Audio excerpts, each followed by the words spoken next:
There we go, that's better.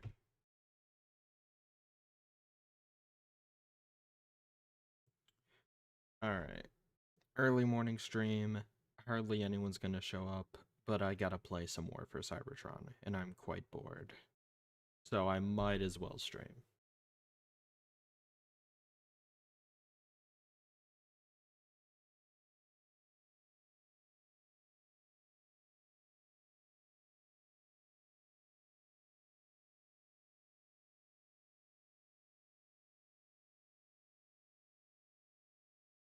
Oh, look who it is.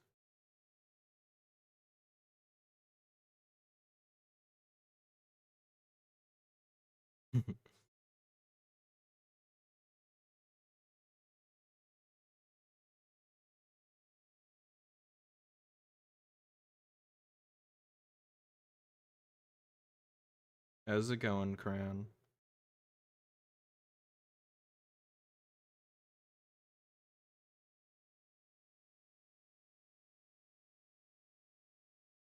Give me a second to start up the game.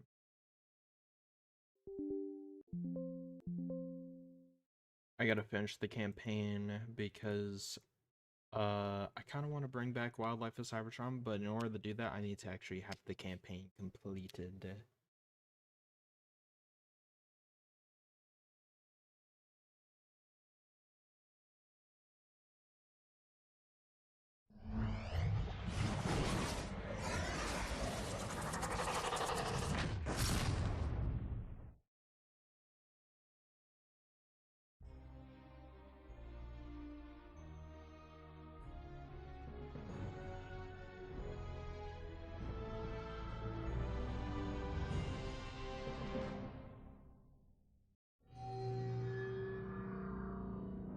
Waiting for your boss to open the door.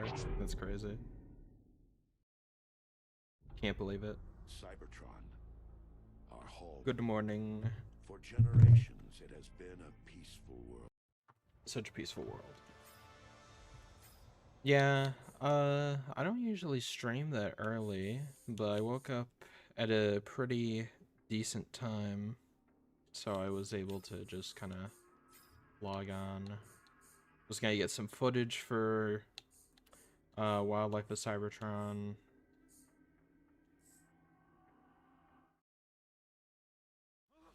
It's a dead end. You hear that sound? What is that?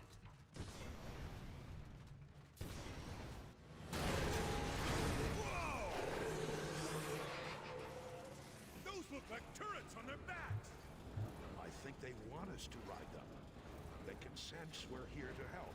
Hasbro needs to do their title cards again. My sentiments exact. Yeah. Been up since 6 a.m. I've been up since 8 my time.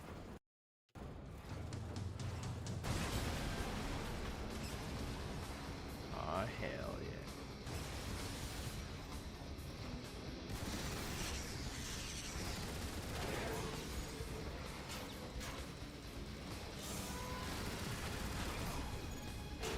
That slug. Yeah. You gotta love it though. I'm gonna be going into pre-Camelot, so I apologize. The stream won't be like all just me playing it. I need footage. Slug, you're on my back.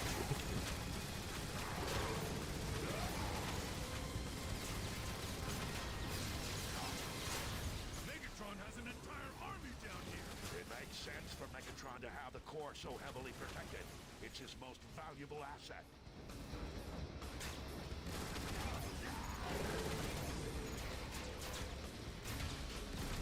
Yeah, I went over that in Wildlife of Cybertron, like, potentially the reason why they do. Like, is it a natural defense mechanism, or were they outfitted with them? Ooh.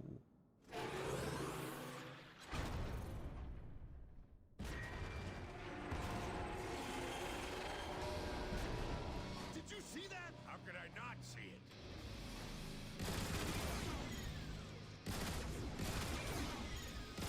Never understood this. The, like, Seekers are just coming out of the effing Dark Energon hole.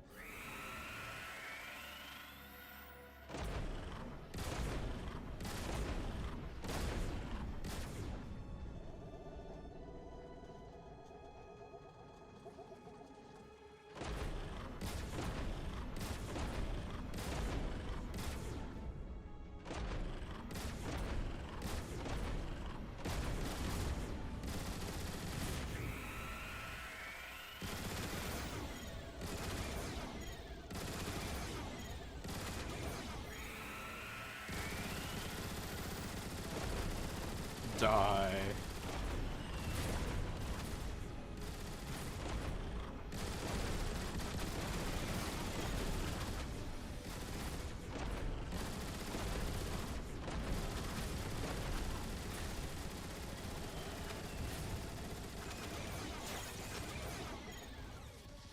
I always viewed it as force field that they're existing. Or that they're exiting.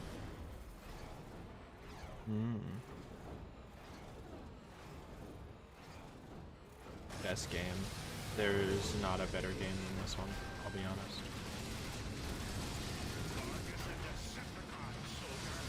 Sorry, Optimus.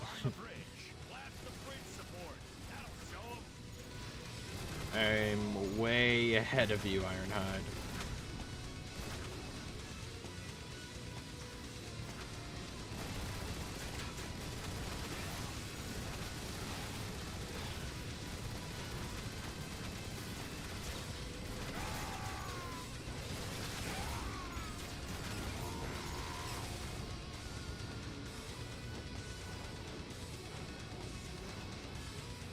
Well, there's a reason why Fall of Cybertron doesn't have any creatures, is because the Dark Energon made all of them go extinct or into hiding. That's why you only see the scarabs in Fall, is because they're like cockroaches.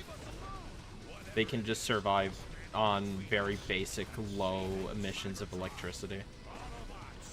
But it's left them to the point where they can't emit EMPs anymore from their body, which they used to be able to do. That thing is crazy. I can't wait to do the Wildlife of Cybertron video on that.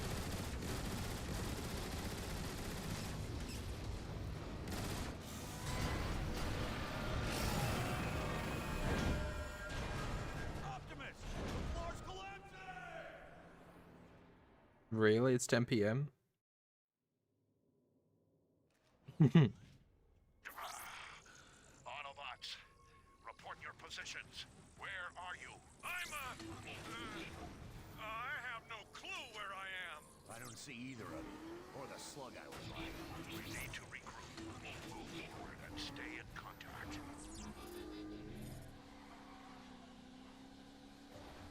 Ironhide, I can see you from my platform. Optimus, there's a release gate blocking the way. Hold on. I see a switch that might help.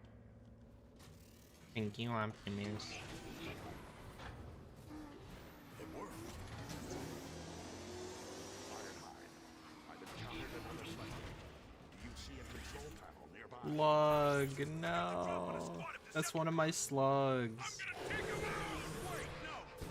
No, he died. I should have used that in my video. I completely forgot that there's just, if you're playing as Ironhide, you can see one of the slugs you were riding just fall into Dark Energon lava. So sad.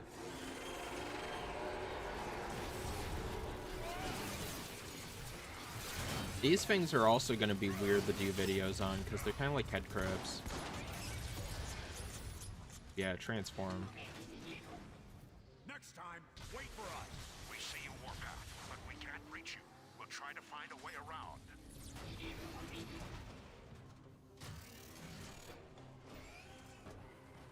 That's true, that's true.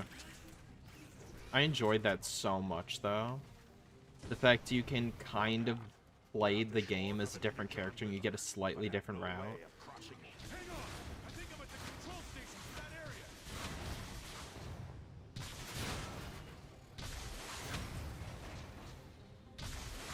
That did it. Keep them coming. Yeah. Thanks for not shooting the control panels first. Ironhide! I'm beginning to think you're jealous of my fine aim. I can't be jealous of something you don't have. Oh. Well, yeah, I kind of went for the ground there. That's my bad. I was being very, impatient. Where are you? I have no clue where I am. I don't see either of you, or the slug I was riding. We need to regroup, move forward, and stay in contact. Ironhide, I can see you from You also played Warpath in this chapter? There's a release When I key first locked played away. this chapter, Hold on. I think I I see a played switch that might help. Optimus again? Because this is the mission where he's christened as Optimus Prime, not just Optimus. It worked. I thought that was pretty cool. I was like, whoa, what's different about him? Absolutely nothing. You see a control panel nearby. I got the drop on a spot at the I'm gonna take him out! Wait, no! Why does he always do that? I was gonna get footage for that. It's whatever. There you go. Now, Yeah, I should be patient. I'm not very patient. That's a problem of mine. Very much do it now, get it over with, get it done.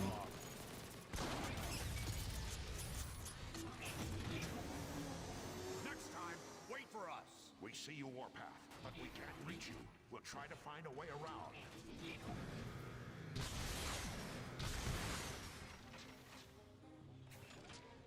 Second slug death, yeah.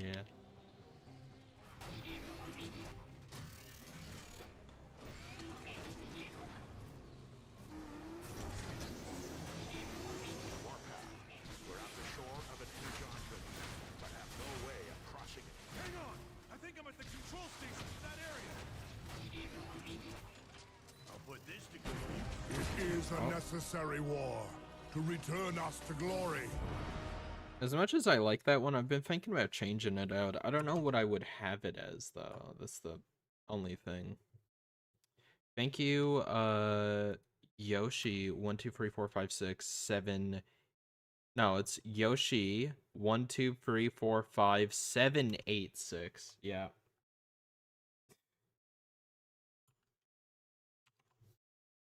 Favorite Ironhide design? That did it. Keep them coming. It's between like War, G1. I really like the universe design. The universe design, I think, takes the best parts of G1 and a tad touch of animated season 4 scrapped season 4 content and like Bavers. I think that is hands down the universe design is his best. And more for Cybertron. Bit of overkill. More fast burn, but whatever.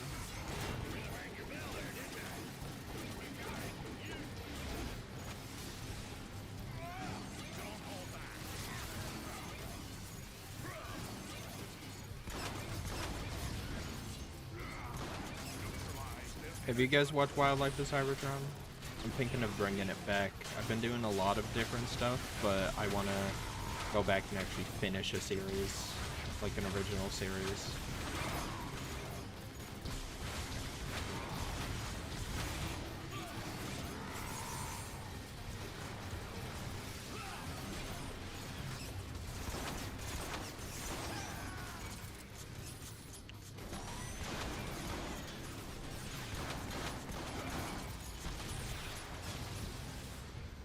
Let's get the last of those floodgates open.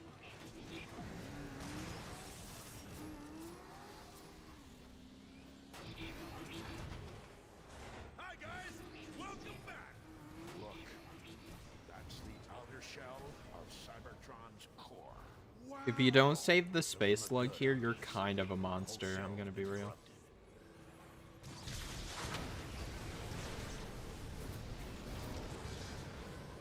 There's one like crawling on the wall. It's weird.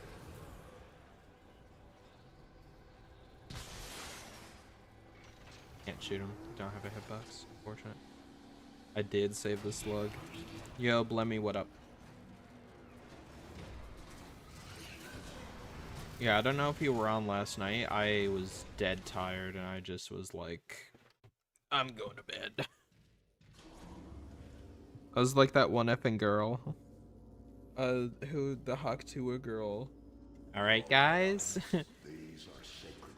I'm getting pretty tired. I'm going to bed. See you later. Sleeps for 6 months. It pains me to see it defiled this way. I think Saber Interactive is working on a game. It's been a year since that article. Matrix of Leadership. My next video is actually talking about that. We haven't really gotten any news about it, but...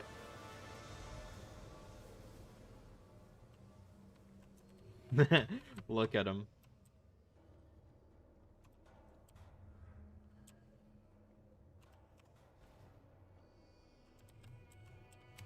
This is pretty good.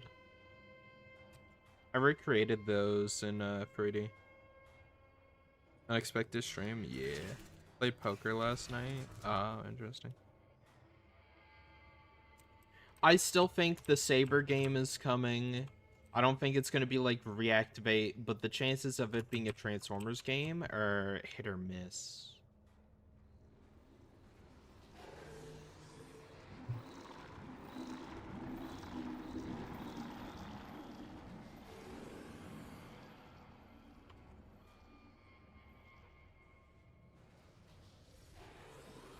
Did I record that? Last 30 seconds. There we go. Optimus, this whole area is unstable. We need to move carefully, especially you, Warpath. What? I can be careful? You be careful.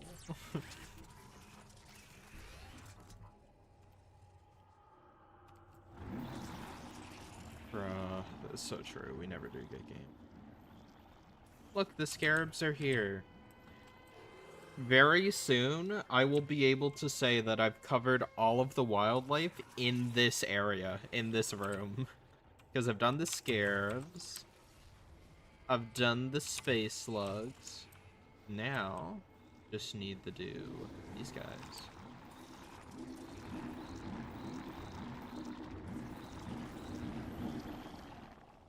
I love the noise they make.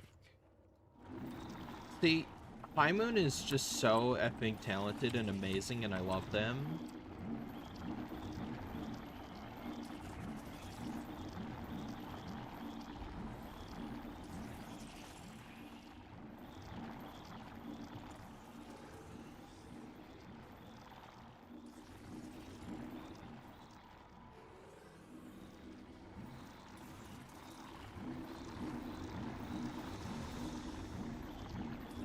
Oh, that is a shot. That is a shot for sure.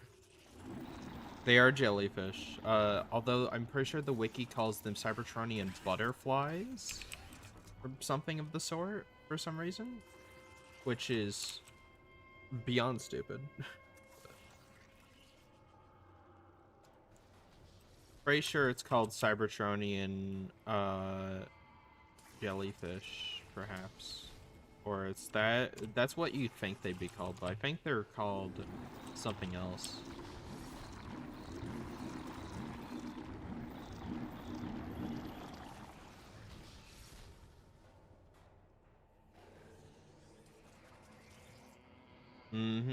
Well, my next video, which hopefully will be coming out this Saturday, I want to say. Maybe like later. I don't know.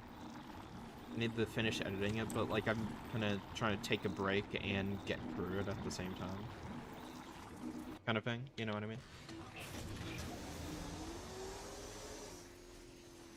This is going to be a pain because I need to position the camera just right. Yeah, Optimus. Yeah, but I'm doing a video on them. I don't know. I'll be honest. I've been thinking about it a bit. Wildlife of Cybertron is not one of those series on the channel that does like uber well. You know what I mean? It's nice to see you step up and be the leader I always knew you could be. So, That is a story for another time.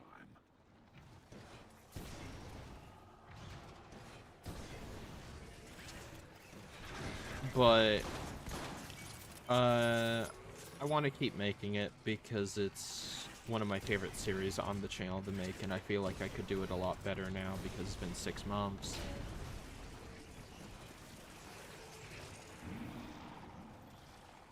How close do you have to be? Okay, here's the thing. Gotta have a decent...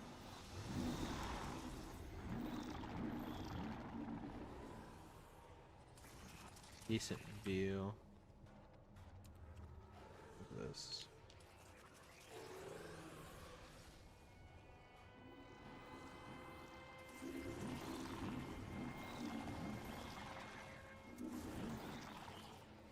I think that was decent.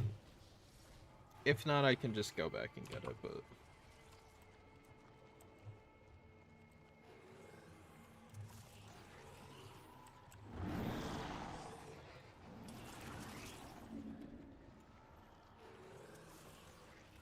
How many months? It's been 6 months since the last Wildlife with Cybertron video.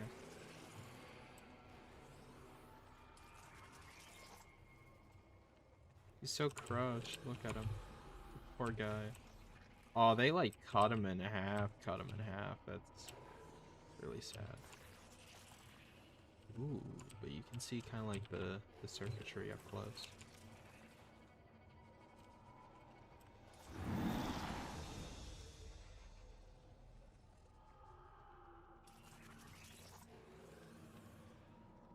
Since they're stationary, I could get like actual shots of it. Yeah, big sad. That one gets crushed.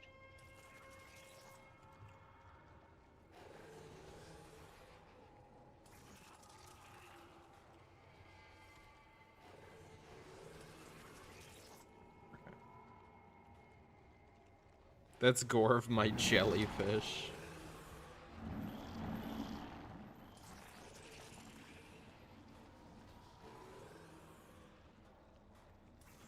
I wish I used more, oop, did not mean to open that. I wish I used more footage of, what do you call it? Inside the core. As you can see up there. There they are. The boys. Hold on, I got...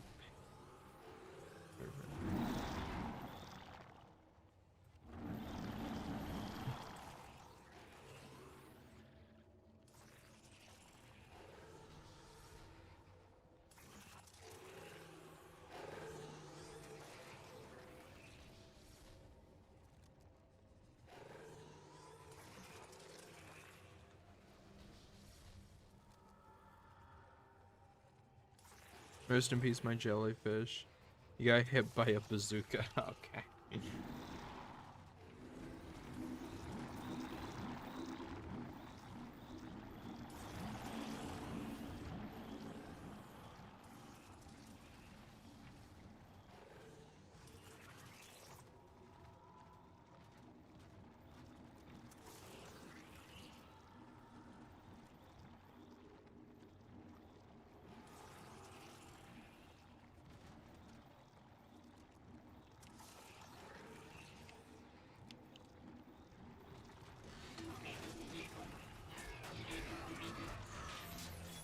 Alright, now we just need to play, after this mission, after the boss fight. Need to do one more mission or to get all the footage I can get of the Cybertronian jellyfish. You'll love to see it. Can I make it? Yes, I can. Oh, you can see it in the background. It's still transforming. Oh, I love in-game cutscenes. Don't waste any more time. We need to destroy the corruption and... Real-time cutscenes, superior, dude. Like, in-engine, just... They're my favorite. Look out! It's that thing that's been following us! It's feeding off the core's dark energon. Autobots! This thing is gonna be an insane video to do. I need to do so much research on this thing. I have a lot of theories about it.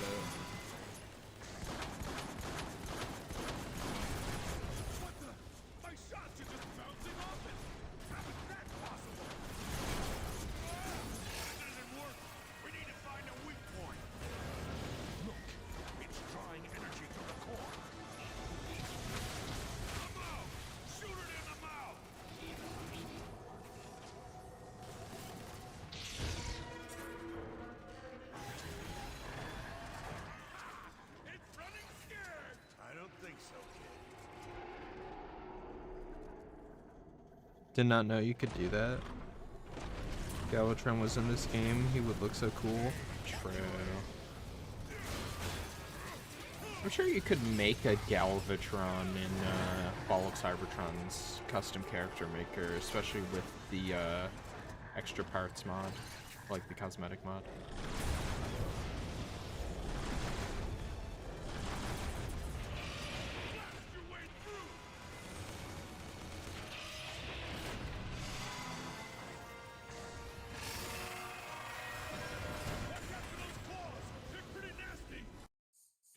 Here's what I'll do.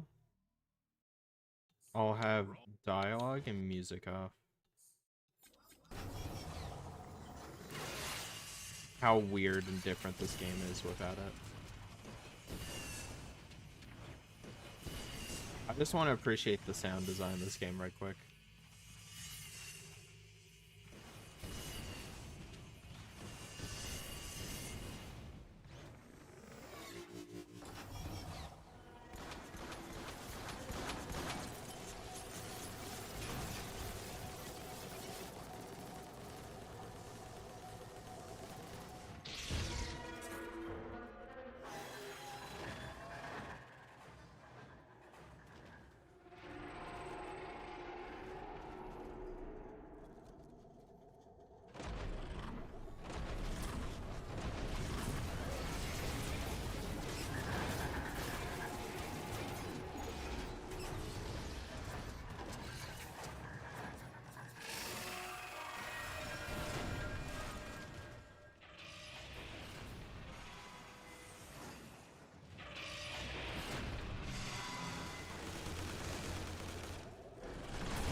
I have not.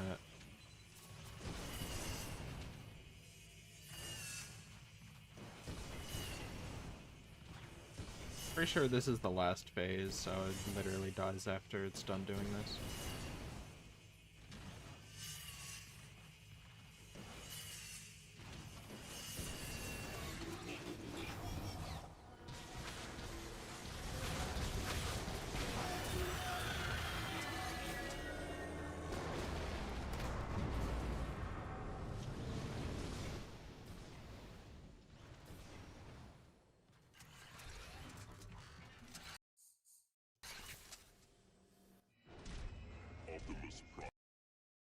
Octopus Prime. Who we want to be? Who we want to be?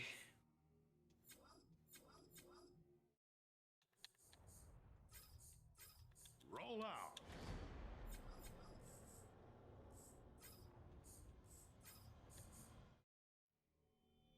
Done all of this campaign, and we have to. This is the last mission, so they appear in this mission around, like, I want to say here-ish? Like, in here, here, and, like, around here. And then they appear here, like, obviously close to 4. So look at how beautiful this, like, art is of, like, all the rooms. So good. There just won't be another game like Fall of Cybertron or War for Cybertron. There won't be. Gaming is so different. Priorities are so different. You know what? I want to be... Should I be Air Raid? I'll be Silver Bolt. I like Silver Bolt. He was my least picked character as a kid, but now I've come around to really liking Zone. As a kid, I was like, Air Raid's way cooler. He's in the campaign. Like, I really like Jetfire more because he was also, like, super prominent in the campaign. Silver Bolt, like, had one mission to kind of, like, prove himself to me. You know what I mean? Race of Transformers is to survive. To all Autobots within range of this signal, our planet is dying. We have no choice but to take to the stars I am ordering the evacuation of all Autobot cities, effective immediately. What was that? I told you, to stay and defy me was to die, and no one defies Megatron. He's insane. Silverbolt, ready your soldiers. We need that gun offline now. God, this game is so beautiful. Also, that's the Bumblebee statue. I don't know why, but there is a statue of Bumblebee, like, holding up his sword in this game, and I never understood why. If it was just reusing assets, is it maybe another, like, is it someone with a similar mold to Bumblebee that, like, did something heroic or whatever? You know what I mean? It's like, I'm very confused. It's pretty cool, though.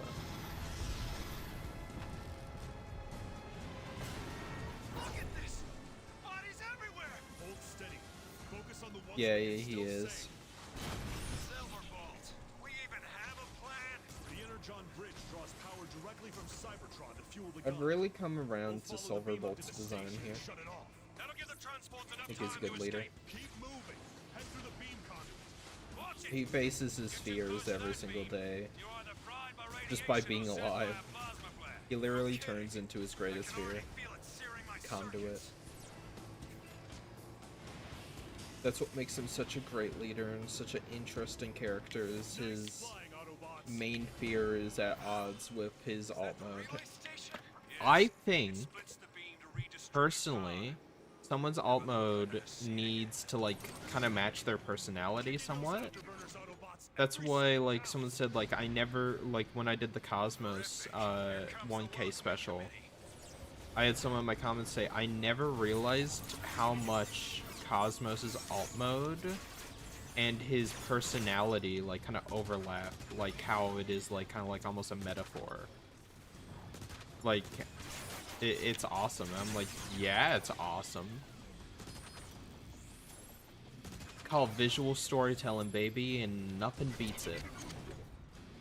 Sure, you can have a character have, like, a long, drawn-out, like, exposition dump about something, but nothing beats, like, just visual storytelling. Just a quiet moment, like, taking in an environment or a moment between, like, characters or whatever, like, seeing the emotion on a character's face is, like, something, like, horrible or something, like, amazing happens. Like, that's why I think, I don't know. I just love visual storytelling, but I don't think I'd be very good at it.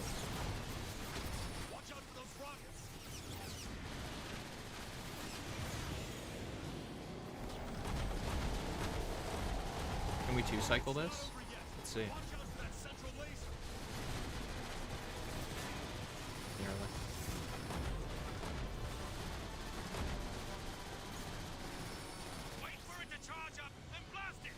You know what I would love? I would love a line of dialogue where, like, Silverbolt's like, Jetfire, you used to work here? What the hell's wrong with you? Air Raid's like, don't you have a clearance badge or something we could use? They just keep making work-related jokes. It's like, hey, Jetfire, do we get a loyalty discount, like a friend discount? Friends and family members?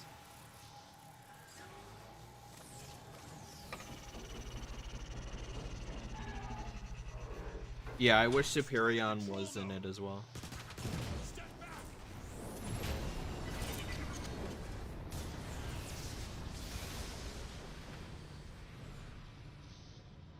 The crash exposed some exhaust tubes up ahead. Looks like we found our entrance. I've always flown through it so fast, I never get that piece of dialogue.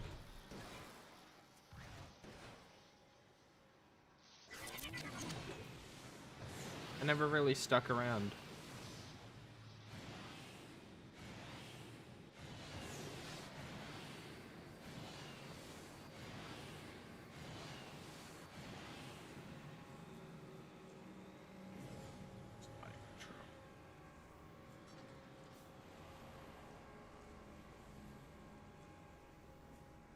Oh, it stays there? Just orbits now? Alright.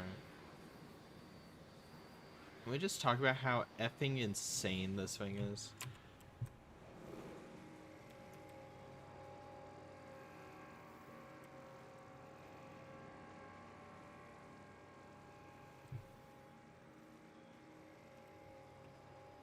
Like, this thing is nuts.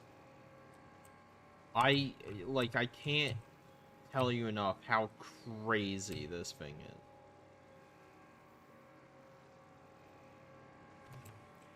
Like, everything's just spinning.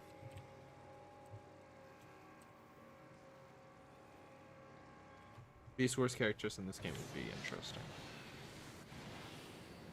Like, just the scale of it all, you know what I mean?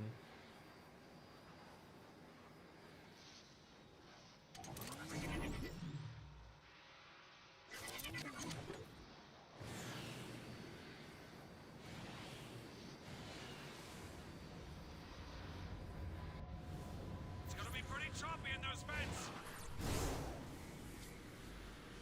This must be the coolant. The beam that powers the gun runs so hot this entire area is dedicated to cooling it. We can disrupt the cooling process. The gun won't be able to fire. How do we Nerd. do that? Well, I say we start blasting stuff. Now you're talking, Silver Bolts.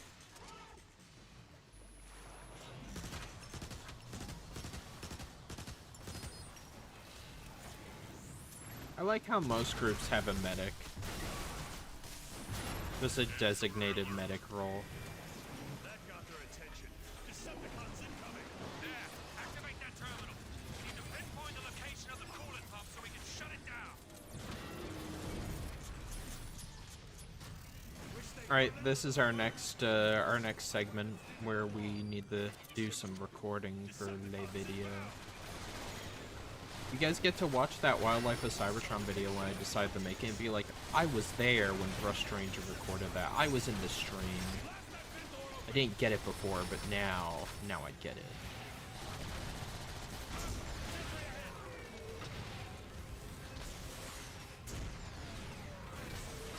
Silverbolt. I gotta say, I wasn't thrilled when Optimus named you leader of the squad instead of me. Really, Air Raid? You picked now to talk about this? No, hear me out. What I mean to say is, you don't entirely suck at the job. You know, for a guy who's afraid of heights and all. Very funny, Air Raid. It's a compliment.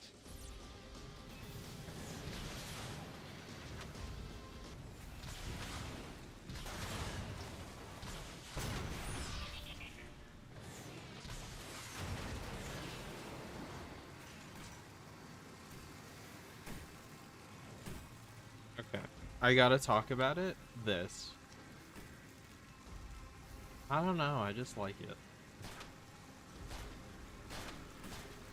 The little icicle, the little icicles, you know, like you drive into them, they drop off.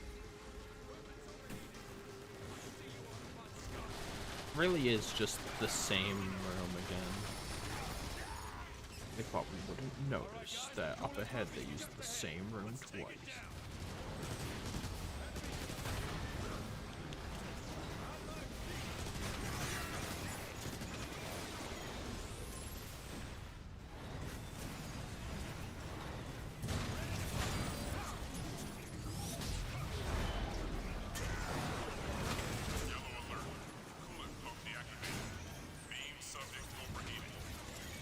Great job, guys.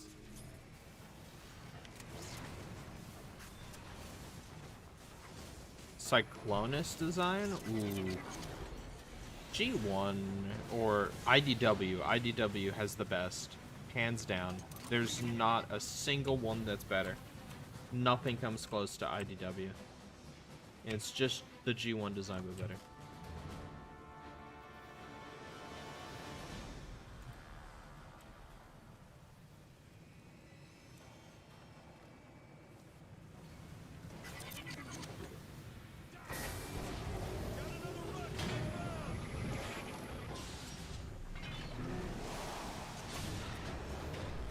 Access hatch open. The main controls are below the surface of the coolant. Quick, get into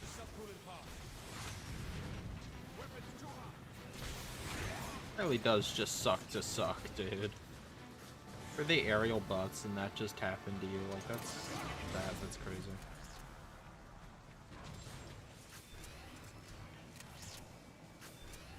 I sought to improve my damage output.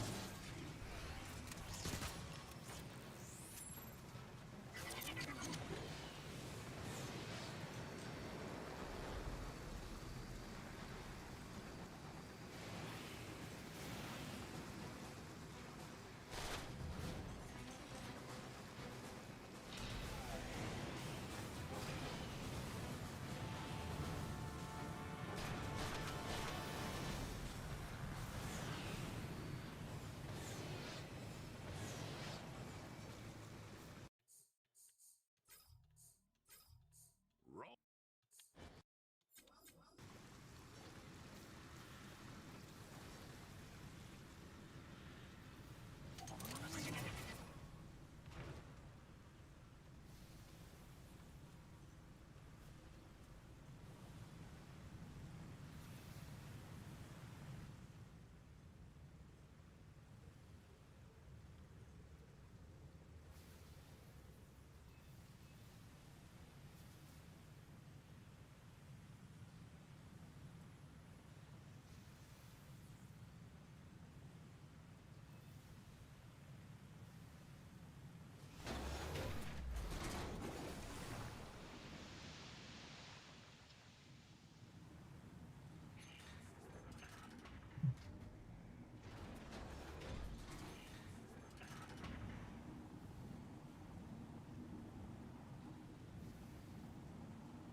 It was okay.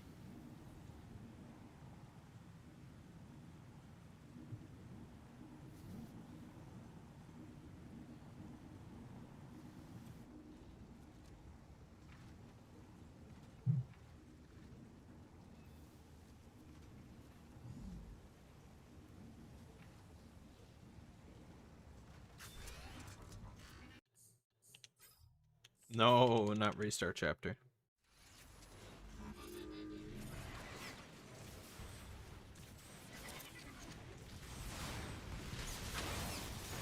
Because that angle wasn't the best, I'll be honest.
Okay, we got it from their point of view.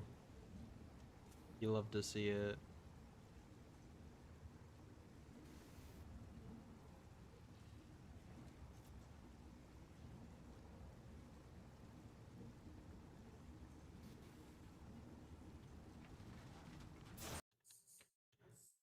Let's try one more.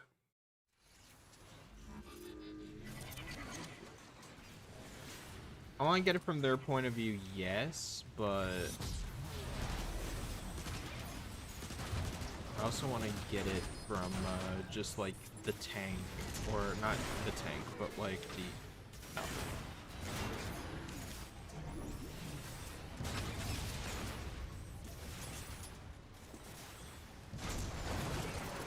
I want to get it from their kind of POV looking in on the bubble, man bubble, as it's called. I mean, from a different angle of them like swimming around.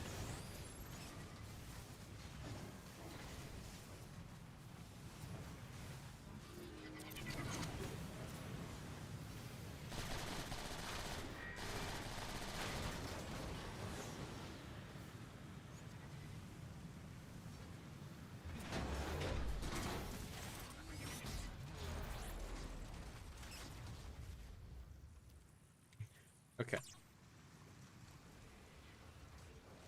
do you guys think?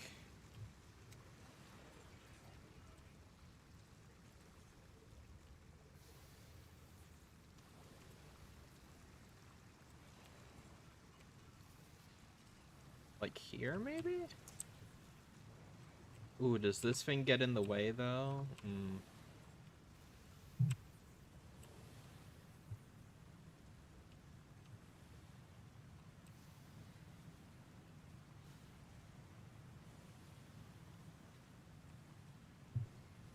Let's just see here what happens.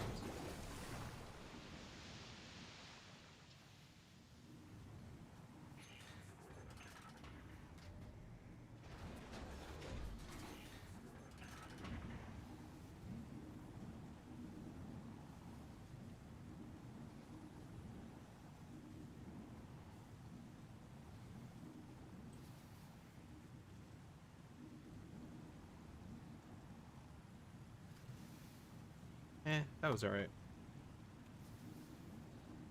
there any of them on a light path? No, they just go away.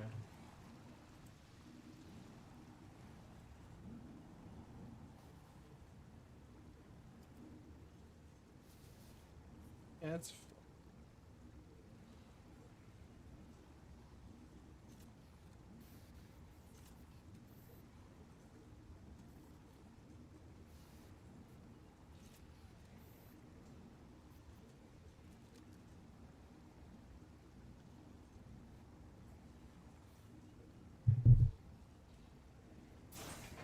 Yeah, that's fine. I think there's like one more area where you can see them in this level.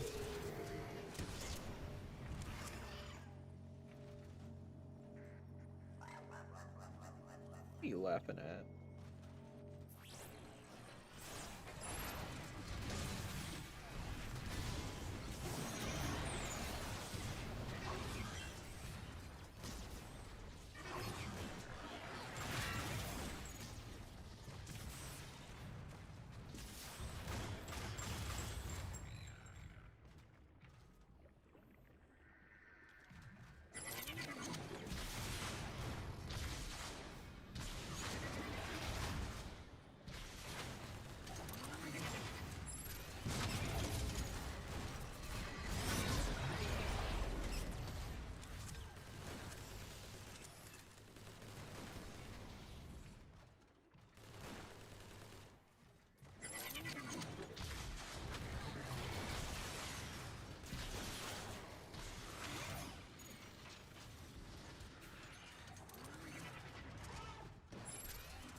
I don't think there's any in this cooler.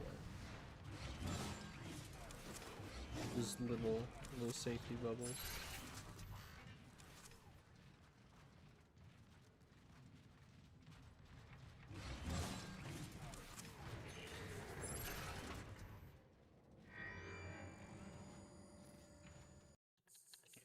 I'll bring the music and dialogue back for this. All this time, you've come home. Jetfire, how does he know you? Long story. Megatron, enough lives have been lost. You've got to stop this madness. You should have joined my Decepticons when you had the chance, Jetfire. I wear the Autobot insignia with pride, Megatron. There is no pride to be had in humiliation and death. Decepticons, attack!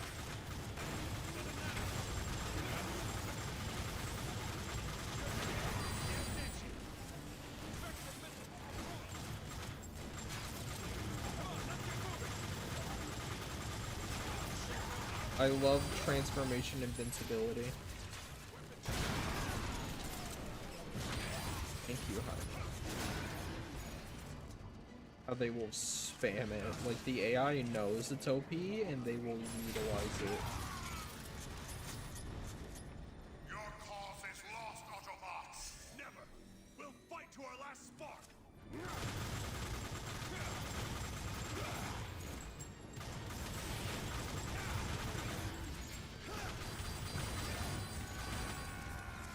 Weapon system recharging!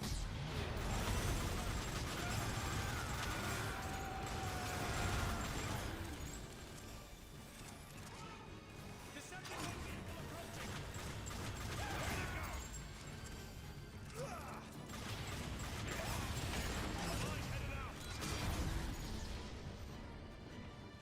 I grow tired of this display. Finish them, then bring me their heads!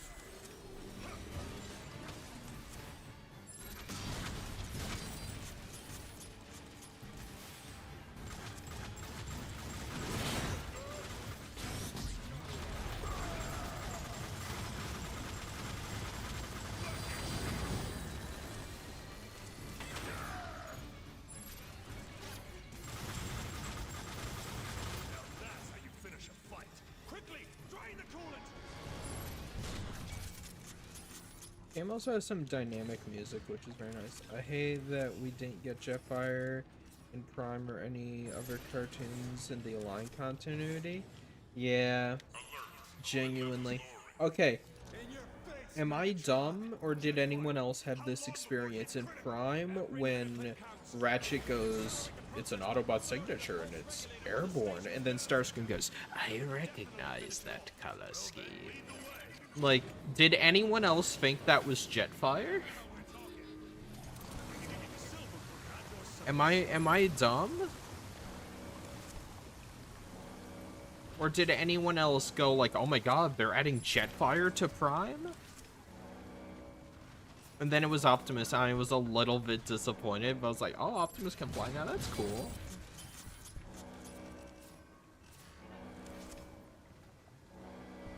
Yeah. So, in the DS game, there was concept art for Fireflight, and then talks about adding Slingshot, I think, to one of the games. So we were going to have all of the aerial bots, but they were on such a time crunch, they could only do one combiner team. And then they mentioned the Constructicons, so they exist somewhere in the lore. When we get to the nerve center, we can really cause some And then the Stunticons, almost all of them were in the game as well. We had Motormaster in the DS game, we had Dragstrip, Dead End, and then we had Breakdown, obviously.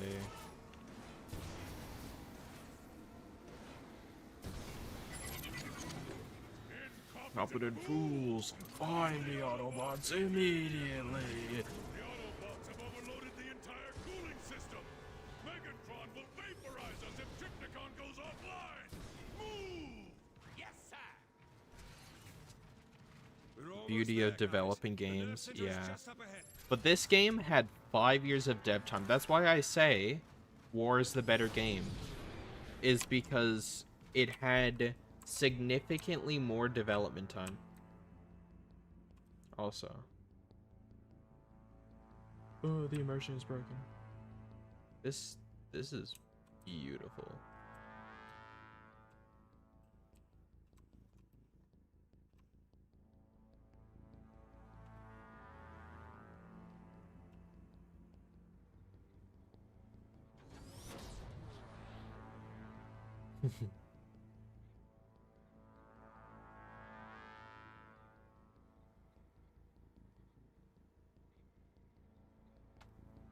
Then again, when you're working with Activision, what the heck is taking your time mean? Yeah, they have no clue. Genuinely zero clue what that means in their case.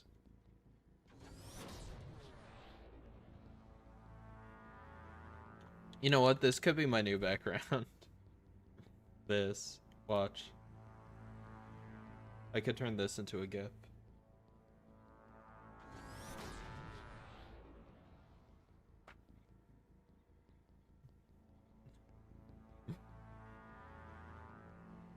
Give it like a minute or two, and then I'll actually play the mission, but let me catch up on chat.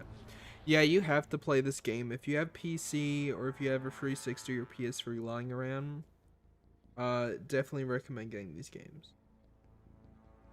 You can sometimes find them for a bit of an inflated price now that they're been delisted from the storefronts and whatnot.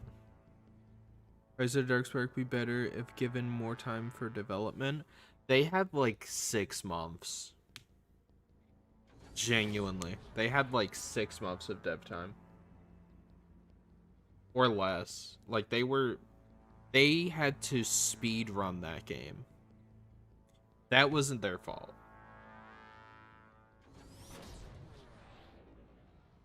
You know what I mean? Like, it's just genuinely not their fault, and it's so unfortunate. Because if they just gave a little bit more money and believed in High Moon more, like Activision, they would have never hired those guys, and we would have had a third Cybertron game. It would have been more rushed than Fall, but, like, it still would have been good, in my opinion. They would have had a, like, whole extra year or two.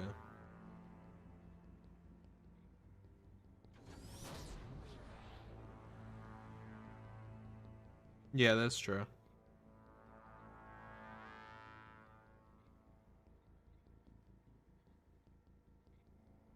Especially of this magnitude.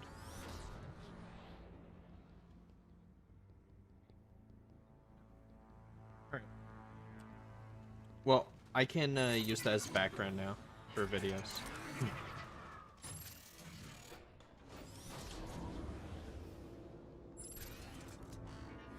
What a juicy background it is. Intruders! Decepticons! Knock them down! Burn through them, Autobots! Don't even slow down! I never do.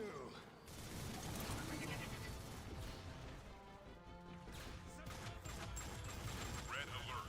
Structural integrity at 85%. Could have legitimately been good. Could have been. They were forced into doing it. High Moon didn't want to make another movie tie-in game. They wanted to make, like Fall of Cybertron 2, Electric Boogaloo.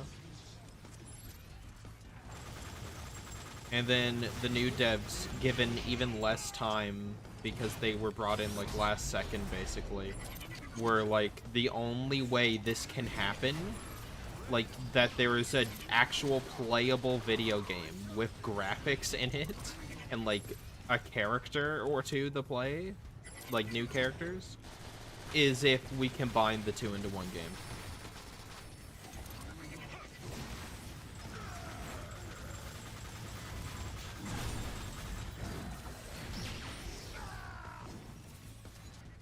Decepticon incoming!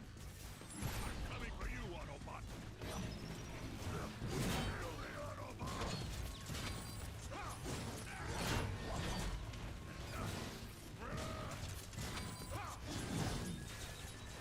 Dark Moon tie-in games should have been made by the same who did the first 2 movie games for Bayformers. Yeah, I think their company got dissolved by Activision. They got forced in the Call of Duty development hell. If you notice, there was a lot of Activision first-party devs who later would get absolved or absorbed into the Call of Duty machine. This is good, I can deal with this. You can never be too careful. I'm pretty sure that's what happened to them. The other company just went bankrupt. I think it was Demonware. High Moon should.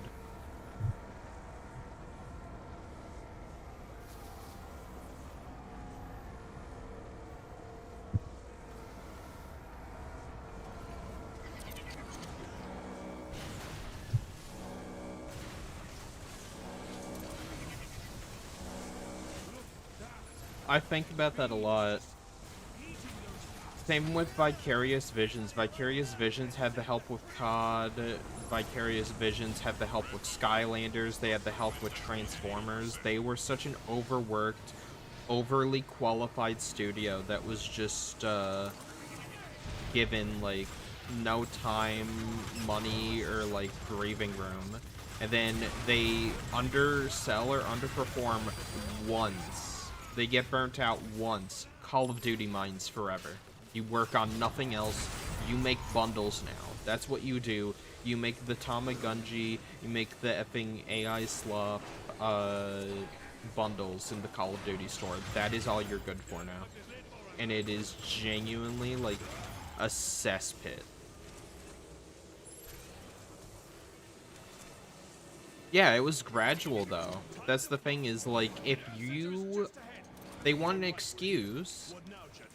It was, if you underperform once, then we don't trust you to do anything ever again, and it wasn't a fluke, you just are talented people that need to work on COD now. Activision saw the Deadpool game, and when... No, you're dead. Your whole studio now works for Call of Duty. You follow Treyarch around like a lost puppy. You can't do anything ever again. Oh, yo, what up? EOCs. What is EOC? I'm stupid, sorry.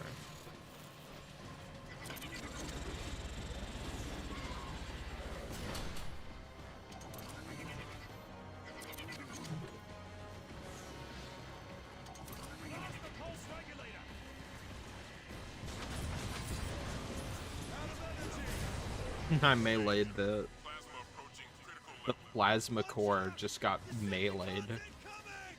There's so many passionate, talented developers and studios under Activision. They all became nothing more than gears in the COD machine. COD was great when it was just one dev team. Yeah.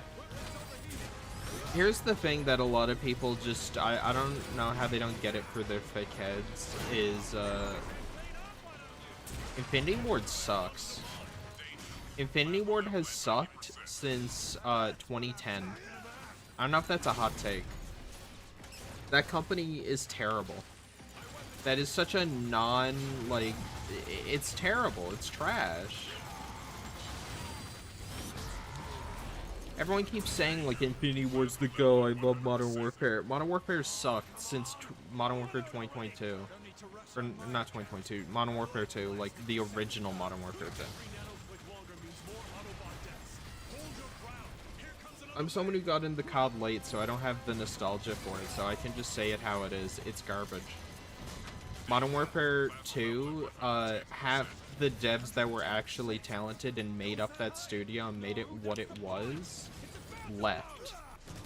They said, see ya, we're making Titanfall. They made Titanfall 1, it was decent. They made Titanfall 2, masterpiece. What did Infinity Ward do during this time? They made Ghosts. Modern Warfare 3 was Sledgehammer, by the way. Everyone wants to attribute that to, like, Sledgehammer and Infinity Ward. It was mostly Sledgehammer.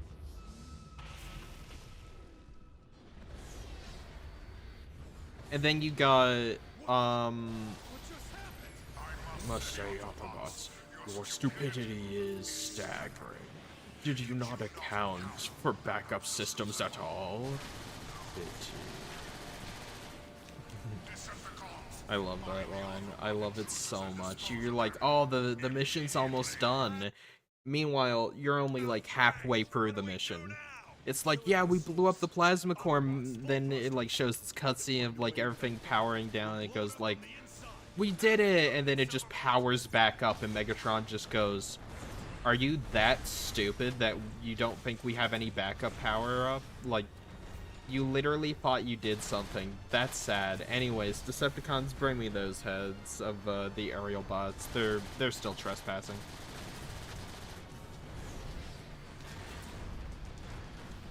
Infinity Ward has sucked since 2010 because everyone that was originally a part of it left after Modern Warfare 2 because Activision kicked out the lead devs. Modern Warfare 3 was alright, but definitely the weakest. Yeah. No, I agree with that, but the only reason anyone likes Modern Warfare 3 and it had such, like, big innovations was because of Sledgehammer.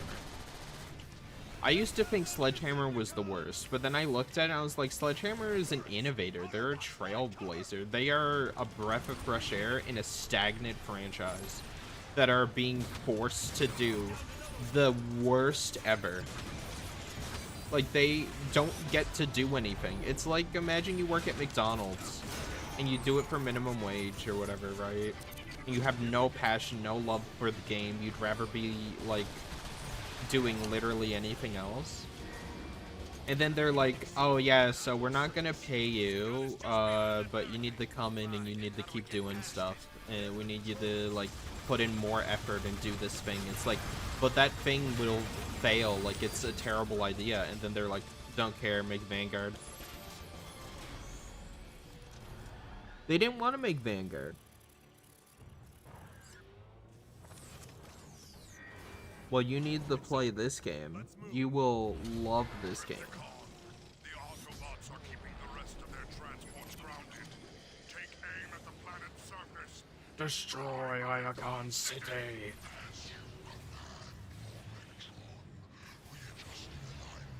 Who are we shooting at? Who are we shooting at, guys? Was that... Did that thing just talk? Yeah, it did. And it's about to fire on Iacon. Autobots. There at the energy conduit. That's our point of entry. Go now! Move! Yeah, it was good for what it was. I enjoyed Modern Warfare 3. I like survival. You know what's really painful? Is I can pinpoint exact key decisions and influences from other High Moon games that have affected COD. Zombies, when they added multiple pack-a-punches, that was originally a Sledgehammer and High Moon thing. Because Fall of Cybertron had that. Fall of Cybertron had it so you had to pack-a-punch your gun 4 times in order to get, like, the max, like, out of it, you know what I mean? The gun was only fully upgraded once you did that. Nobody stand behind my engines.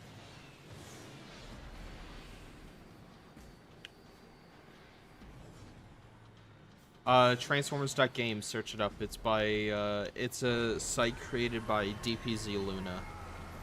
It has, all the games. Devastation, Darkspark. He's adding, like, some of the other ones. He has Fall, he has War. I forget if he added Armada PS2. I told him to. I said people really want to play the Armada PS2 game. I think he also has Dark of the Moon on there. Maybe Revenge of the Fallen is coming soon. He's working on an updated version of it, like a better version. Just keep flying.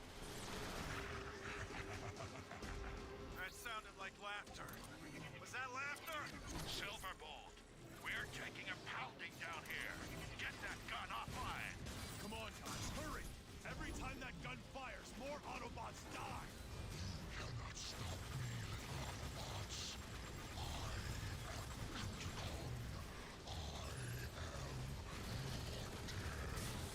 Oh, great Primus! I think this gun is a Cybertronian!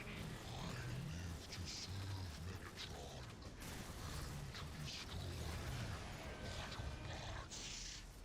Aim for the fuel cells on the back of the destroyer!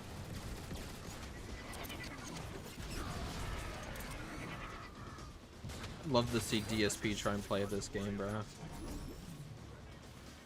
Hey, operators. Yeah. Can you imagine if you're playing a Transformers game, like if in Fall of Cybertron it didn't have Optimus and Megatron as the announcers? It was just like generic, like their team versus enemy team. It doesn't work. So why does COD do it? It has no soul, it has no personality.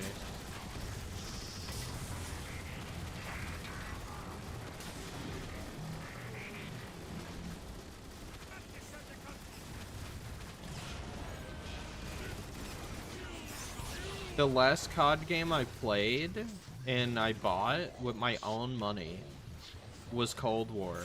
And I've never wanted to refund a game more since Pokemon, what's it called?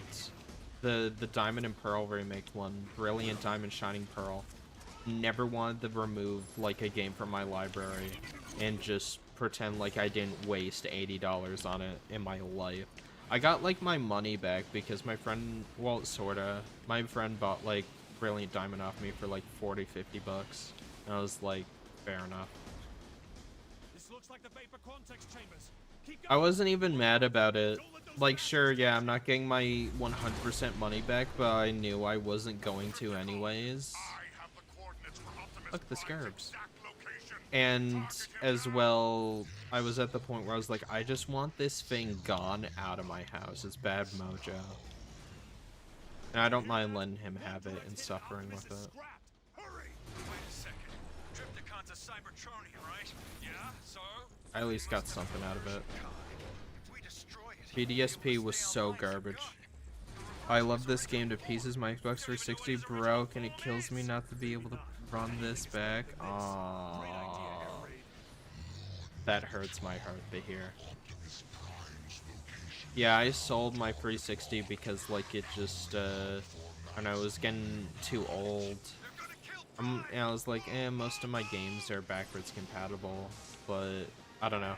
I'm thinking about selling my old Xbox One and then getting, what do you call it, buying a 360 again.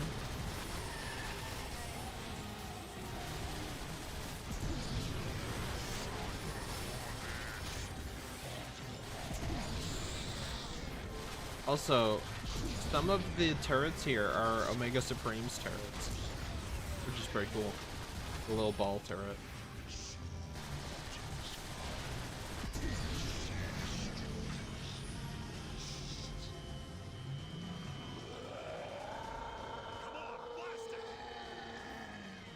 You want a remake of Diamond and Pearl? Get Platinum? That's so true.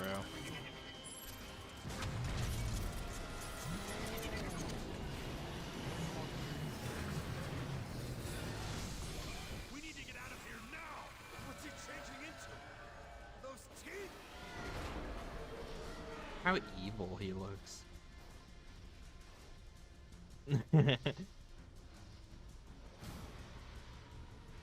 Can I move the camera here? I want to see. What is Trypticon turning into? What?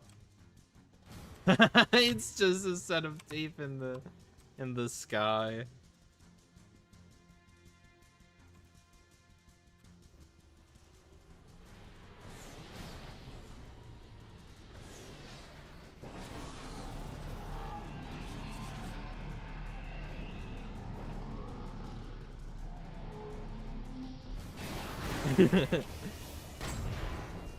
I'm looking to get my 360 fixed. I've realized I've gotten a lot older. That physical media matters. And physical experience matters.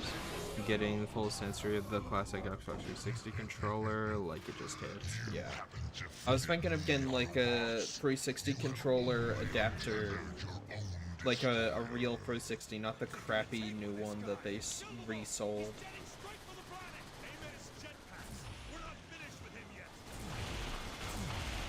And I wanted to be able to use like a 360 controller on my PC because it just felt better. And it just didn't get drift, it just works.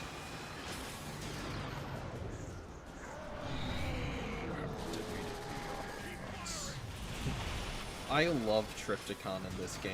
Trypticon is one of my favorite Transformers because of G1 and also this game. He's just so cool. He's so, like, just the experience of getting to fight him in this game. It genuinely feels like a raid class in a video game, like in Destiny or something. Classic, like, raid setting. I feel like Transformers could do it.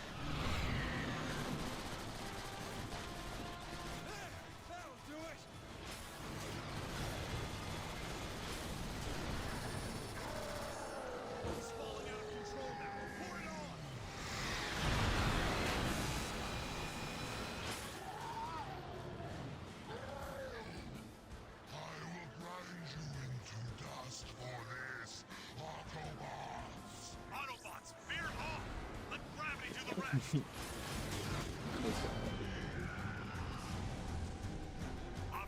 Trypticon is falling out of orbit. We're tracking the descent, Silverbolt.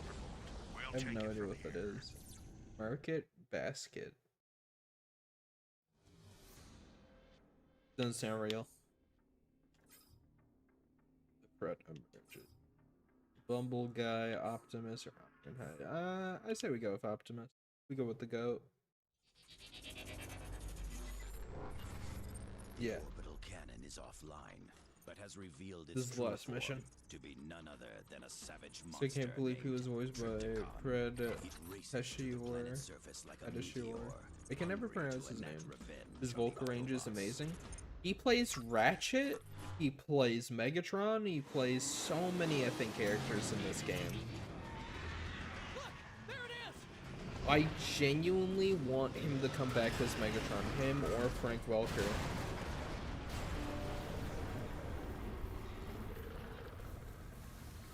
Silverbolt, this is Optimus. We pinpointed the crash site and are moving in for a visual. I want you on standby in case there's any trouble. Roger that, Optimus. We're jetting your way, but it'll take us some time to reach My you. favorite You think that Megatron hunk of voice junk could survive a actors, crash from not orbit? counting Trypticon is as tough as they come. David K, If he because is David still K alive, your played weapons won't Beast damage Wars his armor. Megatron. Yes, he You'll did have play better Armada luck targeting Megatron. his So I guess, weapon systems. you know, okay, Thanks top for the five, tip, top Silverbolt. 5 Megatron voice We'll be actors. careful.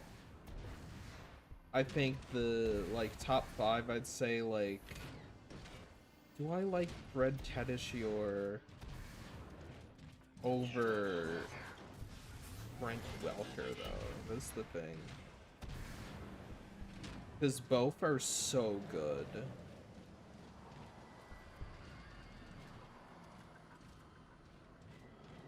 Also, wanted posters of Megatron up there.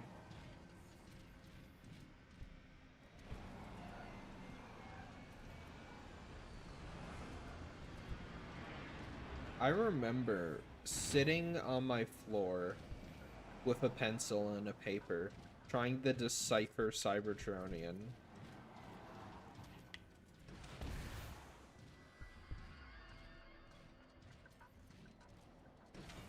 Yeah, but in no particular order, Frank Welker, Corey Byrne, Fred Tedeschior, David K, and who else would I put in like the top 5 best Megatron voice actors? I want to put like an underrated one.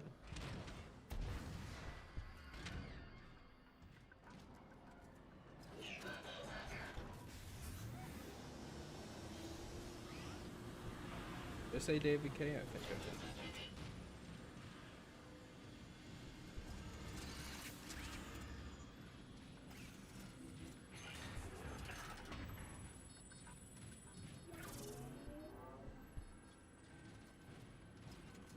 Oh yes, Brian Tyree Henry. Yeah, I'd say he did a really good Megatron.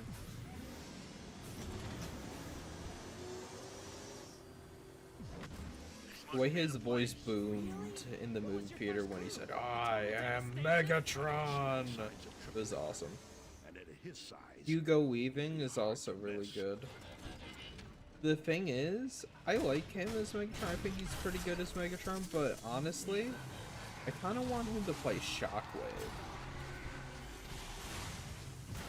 I've seen this amazing animation by, I forget his name, but he does, these stellar animations where they're, like, very scratchy, like, it's, like, almost unrefined, but, like, in, like, a refined way. It's so weird to describe, but, like, I just love the look of his stuff. And he did one where it was, like, Hugo Weaving as Shockwave. And it was really cool. Like, a fan casting animated it in his style. Silverbolt, we've located Trypticon. Uploading coordinates now. You thought you could destroy me? You thought you could destroy Trypticon? Pathetic. He's just laughing at us! Abandoned hope, vermin. Your death approaches. I love that line, abandon hope, vermin. Can't be invincible. We're overlooking something. Look, I think his shoulder cannons are over cause them to overload and might destroy them. Ironhide's right. We've got to figure out how to overload those cannons. Crypticon is way bigger than Omega, by the way. Oh.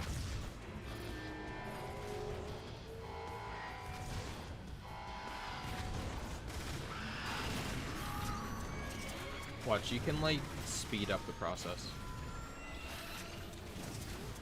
If you shoot this one and it explodes really early, you can like double up.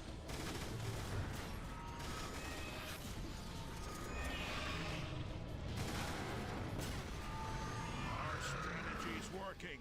I'll grind you all to dust. I like how one tries not to play the uber sympathetic gladiator card in hindsight. He's been aggressive, it's just used to it differently. Also, I have a nutty fan cast. Bruce Campbell, Ash from Evil Dead as Blaster, and Rick Hunter, Postal Dude as Soundwave. Interesting.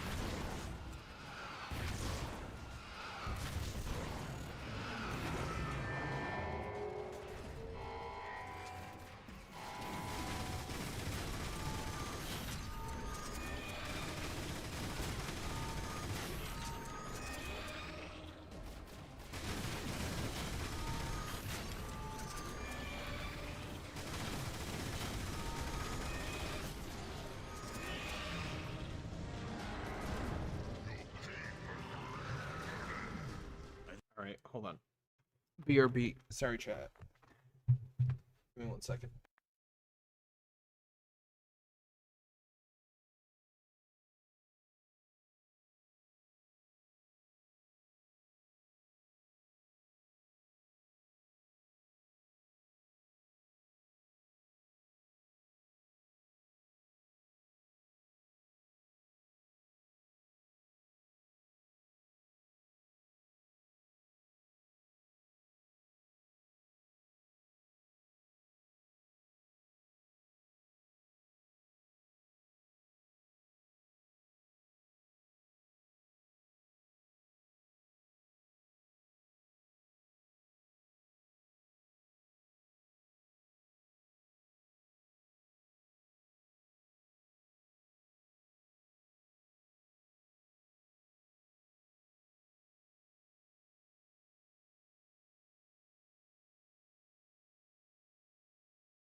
Alright, hello.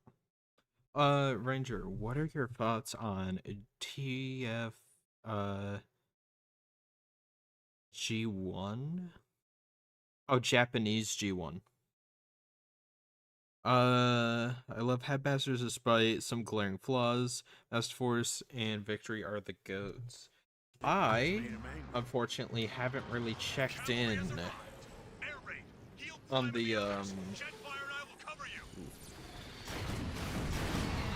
the Japanese side of the G1 continuity because I don't speak Japanese. Just be near when they detonate.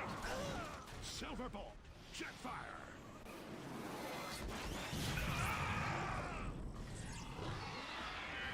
I like to though.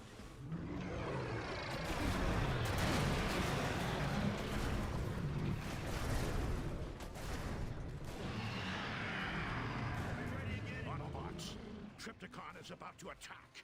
Be ready for anything. You cannot escape from me. Now, die.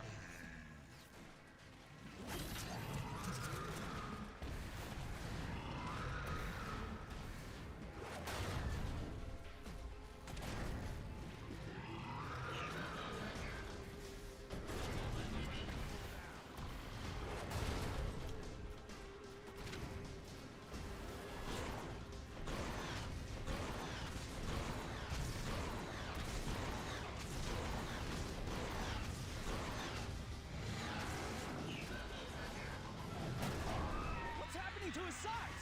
They're changing. He's still got the same problem. Too much heat buildup.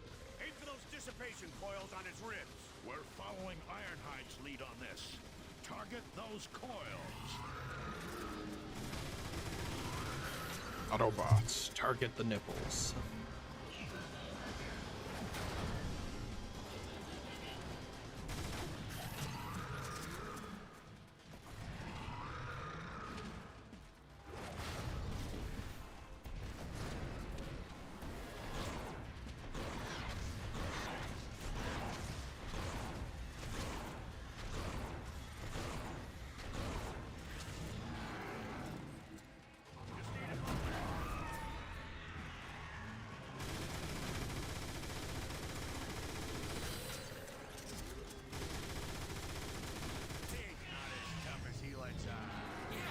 That looked really painful.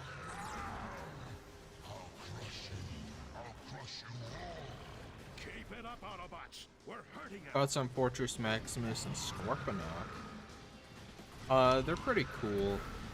Scorponok, outside of, I think, Energon for me, has never had a really favors. But like outside of those two, as like the Titan has never had like a version where I'm like, oh, this is like such a cool, interesting character. You know what I mean? Well, Beast Wars. Beast Wars is a bit of a different beast. Haha, very funny.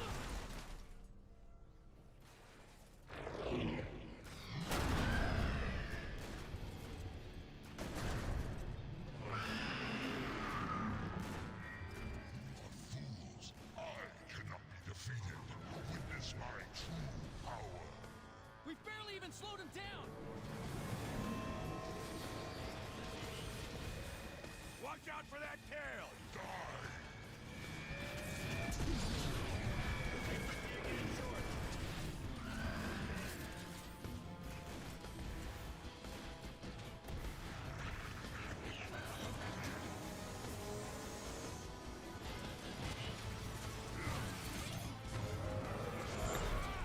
But like, Scorponok the Titan hasn't had a lot of like uber positive media where I'm like, oh my god, this is such a cool, deep, interesting character. Look vulnerable. Yes, something to shoot. Autobots, focus all fire on Trypticon's dorsal power cores. It's working. Hard on. Nothing can stop me. Nothing. The fact they give you this just to kind of speed run the boss fight is a little bit crazy. Lie down and die.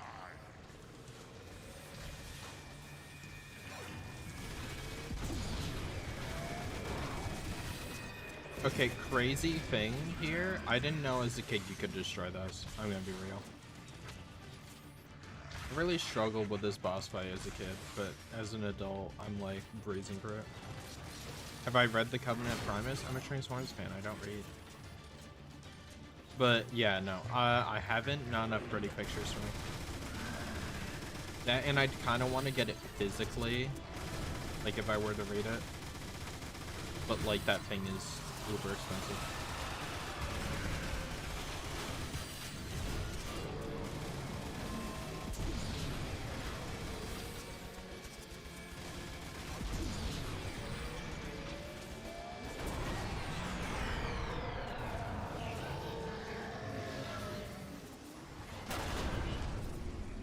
Do it.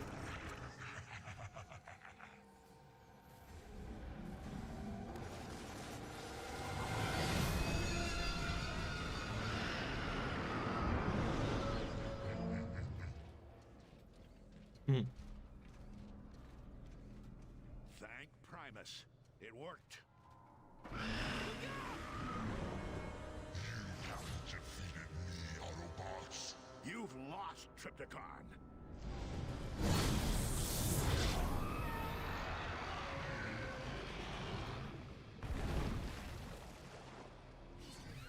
Autobots, roll out.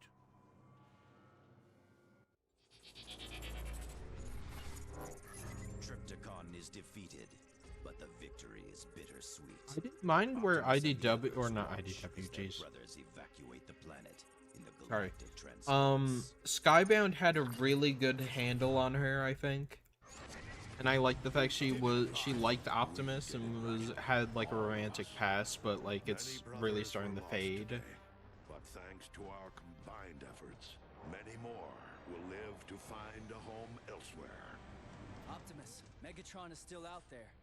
And as long as we remain It's just here, when we shall Kirkman took resist over, him. it just fell But in flat time, 100%. Our turn will come to leave Cybertron as well.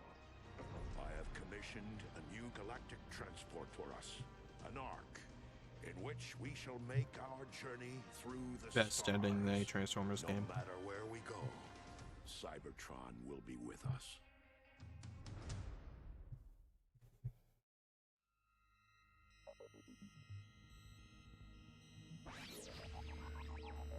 I'm gonna get copyright for this. I don't care.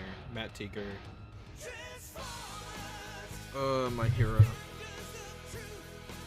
What a go. All these people are amazing.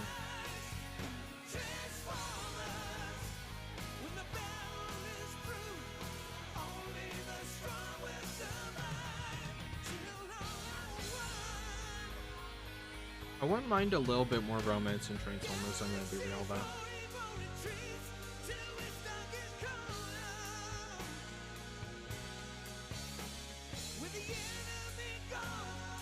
Like, I mean, like, robot romance, because there's been, like, human romances and whatnot.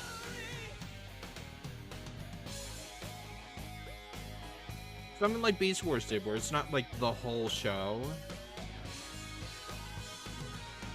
But it's like a side plot between two characters or whatever.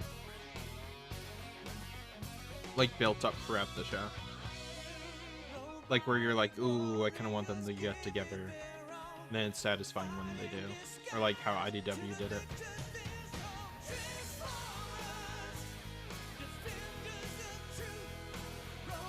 Like, it's just a side plot. It's not like the whole plot. I like romance if it's a side plot. I don't like if it's the main plot. If it's the main plot, then I'm just bored. I'm like, yeah, no.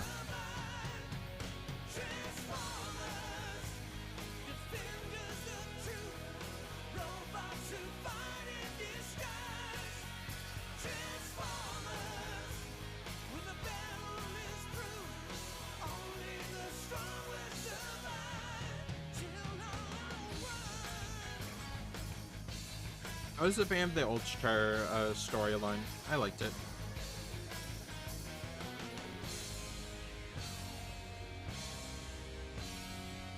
It was a bit cheesy, but I felt like that was a really nice way for him to go out. And I knew Starscream wasn't going to stay dead.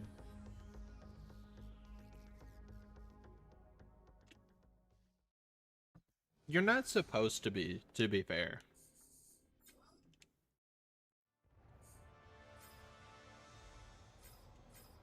You're supposed to kinda hate her. She's an antagonist, right? The thing is, you can love an antagonist. Handsome Jack from Borderlands, that is an antagonist who is downright hateable and deplorable, but you hear him on the radio and interact with him for the entire game. So if he sucked and like characters didn't like him, like he not only was he not likable, but he also like wasn't a good villain or whatever, like it wasn't entertaining as a villain, then it would have been a problem, right?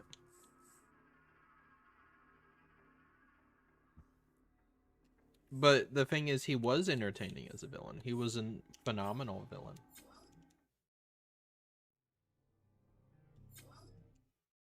Well, why is that a big problem?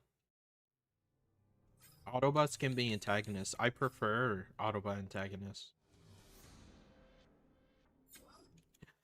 And just like that, no one's playing more for Cybertron. Hip hip hooray.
Anyway, sorry, I was eating. I was trying not to be disgusting eating in the mic. I had one of the Ryan Reynolds Tim's donuts. Oh, it's so good.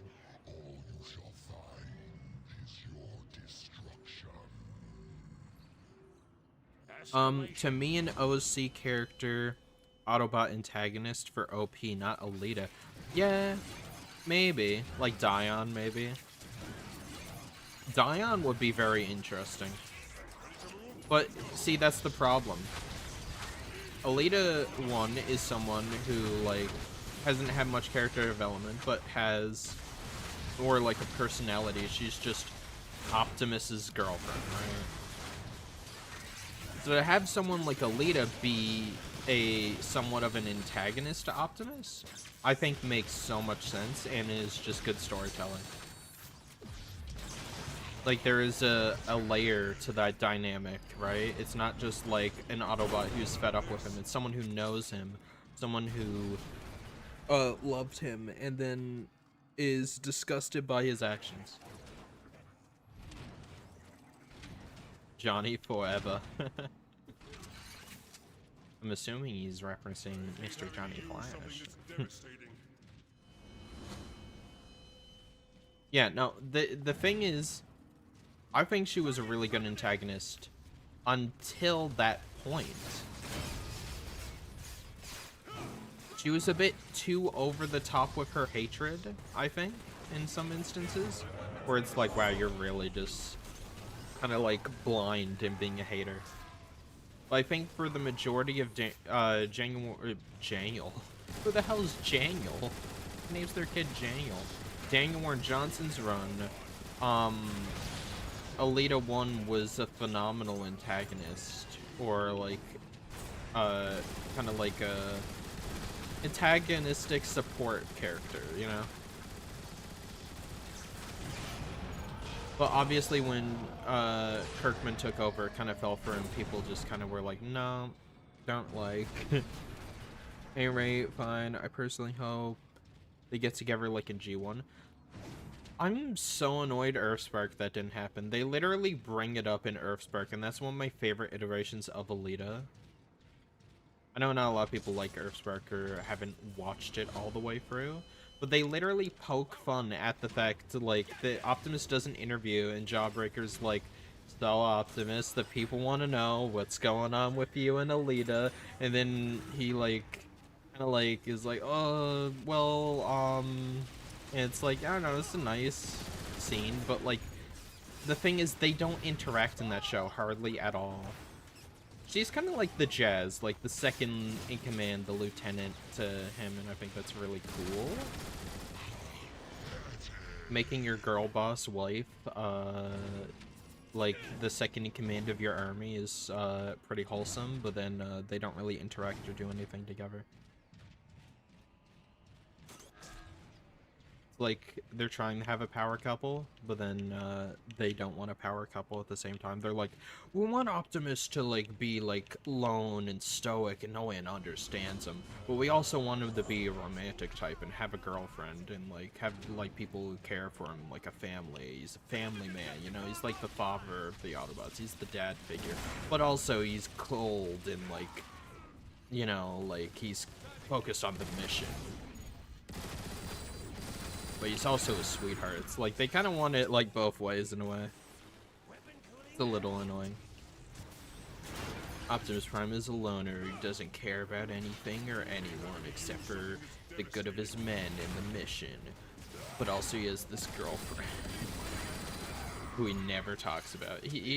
She was supposed to be mentioned in Prime because I think she dies in that continuity.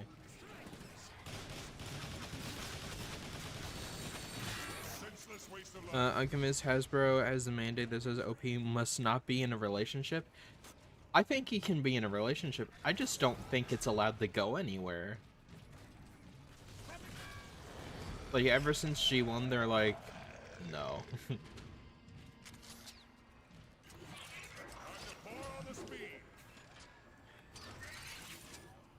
Some of my favorite antagonists are like Sunder or like, Pharma, you know? Like Autobot antagonists. Pyrist is decent momentary antagonist. I'm not gonna say like he's like my favorite antagonist. He's so peak. He's better than Megatron. No.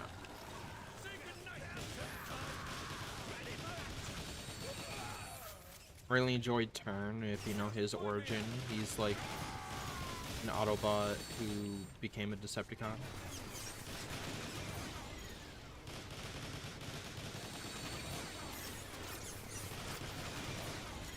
We're getting melted out here. Oh.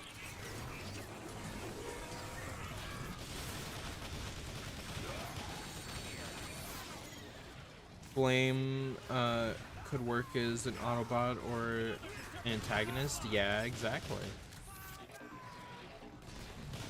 But I'm saying if they don't want to go down the romance route with them, like, to be fair, like, she's such a non-character in most media. So the only logical thing you could do with her is make her an antagonist to Optimus. That every Sideways is the same Sideways. Sideways is like a weird multiversal being or whatever the hell. Since he became a Herald of Unicron, I think what happened is every Sideways is like the same Sideways. Which I don't really believe that. They act way too different. Even in the same continuity. Like there's a Sideways in Armada, then there's a Sideways in Cybertron, one of which speaks French. Oui, mon capitaine. I love that, by the way. As someone who like partially speaks French, that was really funny. Oui, mon capitaine. I really need to get a shotgun. Darksaber. For the idea, Sideways knows each other because they're multiversal powers. Yeah. I think that makes way more sense.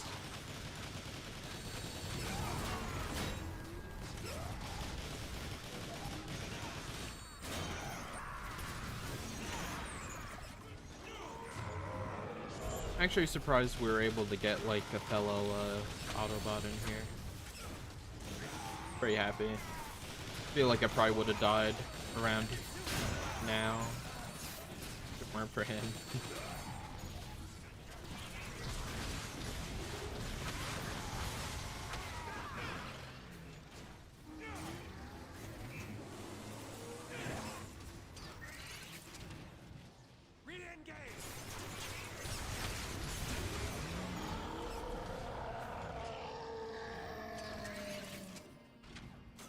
I'm getting the EMP. Victor Prime mentioned it, ask Vector Prime, so it ain't helping. Like they just have a little club where they talk about their problems, and Into the Fallen is like, I got split in half by Sideswipe. Yeah.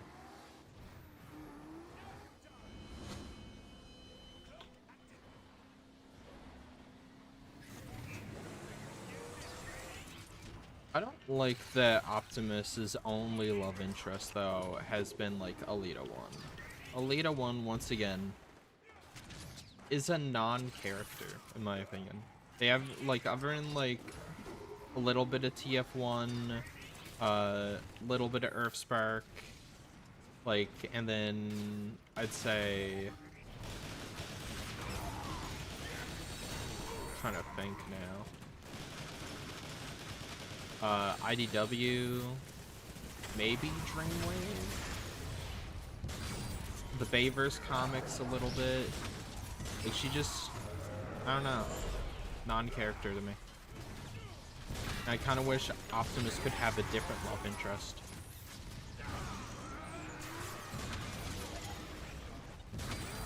I was playing around with the idea for my continuity, for my like AU. Or whatever.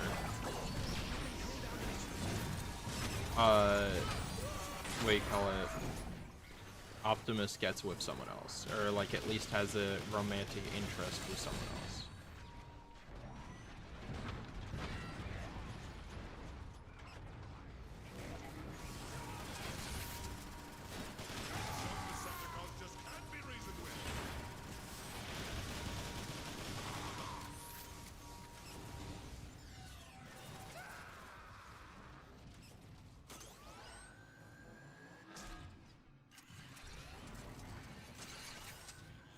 Yeah. See, that's why I liked Alita Prime initially. Well, not initially. I thought this moment was stupid, but I felt the idea could have worked. Like, I was like, okay, her as a Prime, how would her as a Prime go?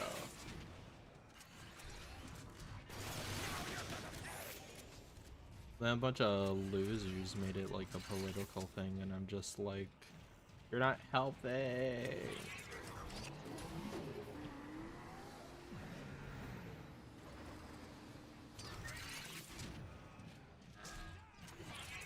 I was like, bruh, I want to talk about the character, not real world politics, babe.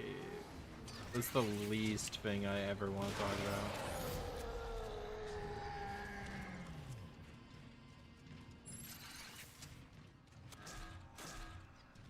We're broke.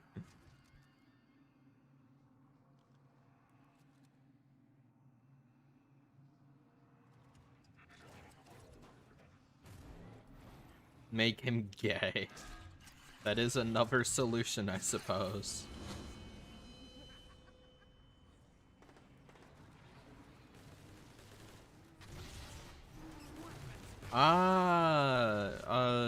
Pyromagna. They don't really seem to like each other that much in IDW.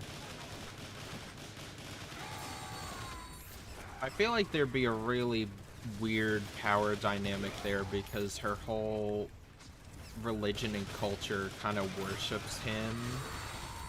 So it would be a little bit weird to then have him date her. Little bit manipulative. I don't think I like that.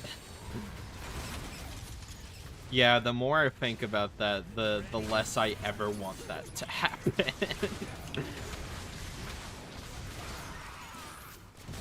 Not a fan.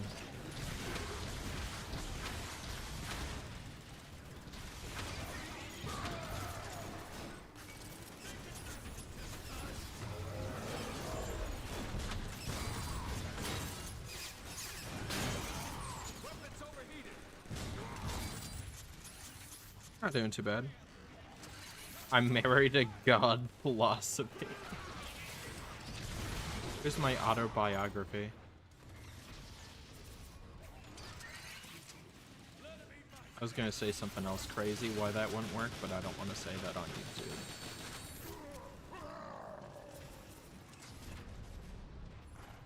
Nothing wrong with discussing politics in writing, just neutral about the thing you're discussing.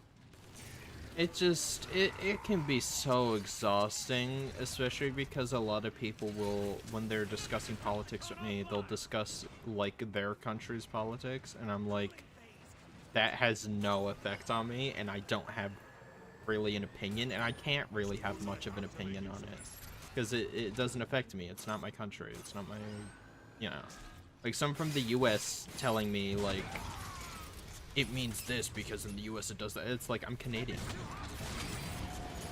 Bruh. You know?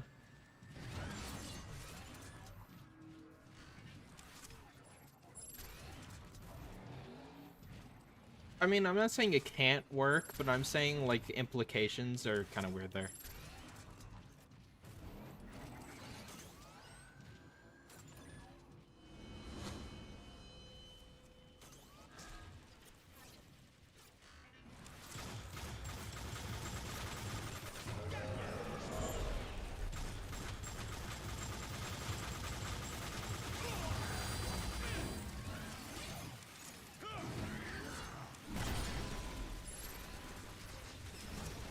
Optimus and Striker.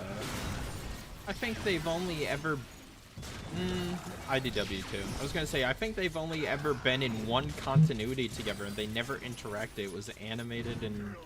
what do you call it?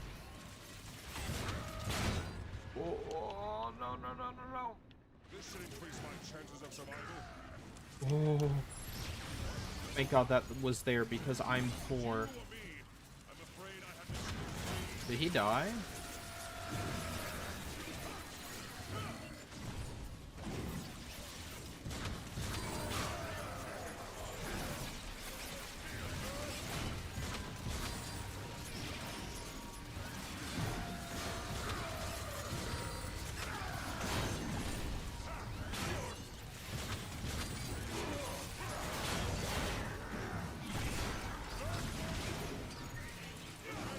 Oh no, he's alive!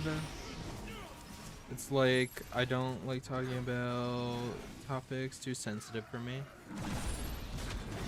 I don't think I'm qualified to talk on them. Like, if someone says there's like really good representation of that in a show or whatever because this character's this or whatever, like, that's awesome, but like, I'm not gonna sit here and be like, this is the best thing ever, because I'm not good. And I don't like... I like when there's characters like that in a show. Like, literally my favorite ship of all time, which I feel like is canon, by the way, is Cosmos and Soundwave. Like, I love that relationship.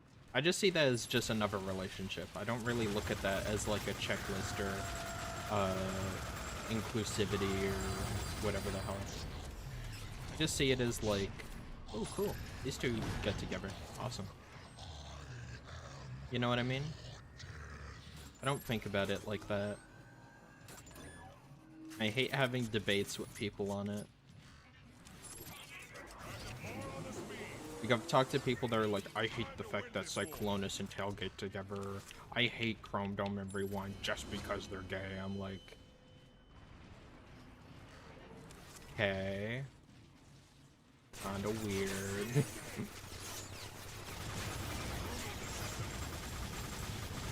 I don't know. There's just a lot of haters out there. I feel like you could spend your time and energy doing something more productive than yelling about giant robots. Giant asexual robots, by the way, that turn into cars, being in a relationship.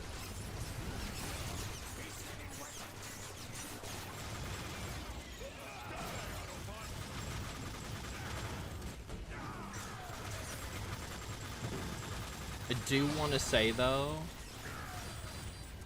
is that I do support, like, I have a lot of friends, and I do support LGBTQ on this channel as well. I've had a few effing nasty comments on this channel whenever I talked about Earthspark, whenever I talked about the Skybound comics or IDW. I had some really bigoted people because of me talking about a certain fan film creator and his racist voice actor best friend. That wasn't fun either. Talking about a certain World War II group. Get him, Jazz, get him. Yeah, there we go. I feel like IDW is 50-50 when it comes to LGBTQ, whatevers. Sometimes it's handled with dignity, Cyclonus X Tailgate, and sometimes it's not subtle and annoying as F Anode. Anode and Lug? I always call them the backpack lesbians because one of them literally wears the other one as a backpack. That's pretty funny. I didn't really like them that much. And it wasn't because they were lesbian or whatever. I just felt like that was a... Like, I feel like if James Roberts was given more time, because that was when, like, IDW was ending, if you remember. Like, around, I think it was, like, 2017. That's when, like, they were saying, like, Robert, it's time to wrap up the comic. Any, like, storylines or whatever you have to do them quickly. I think he said he was like a little bit unhappy with how some of it turned out because like some characters were underdeveloped, some storylines were underdeveloped, and some characters were rushed, and it sucked that happened because, like, you know, they deserve more. Cars, planes, jets, and tanks, and so on. Exactly. You get it.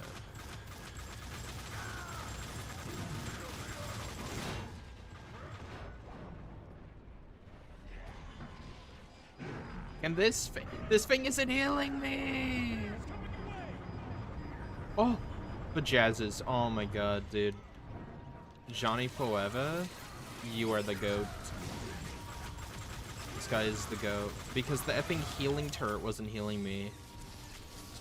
But my teammate, I know my teammate's got my back.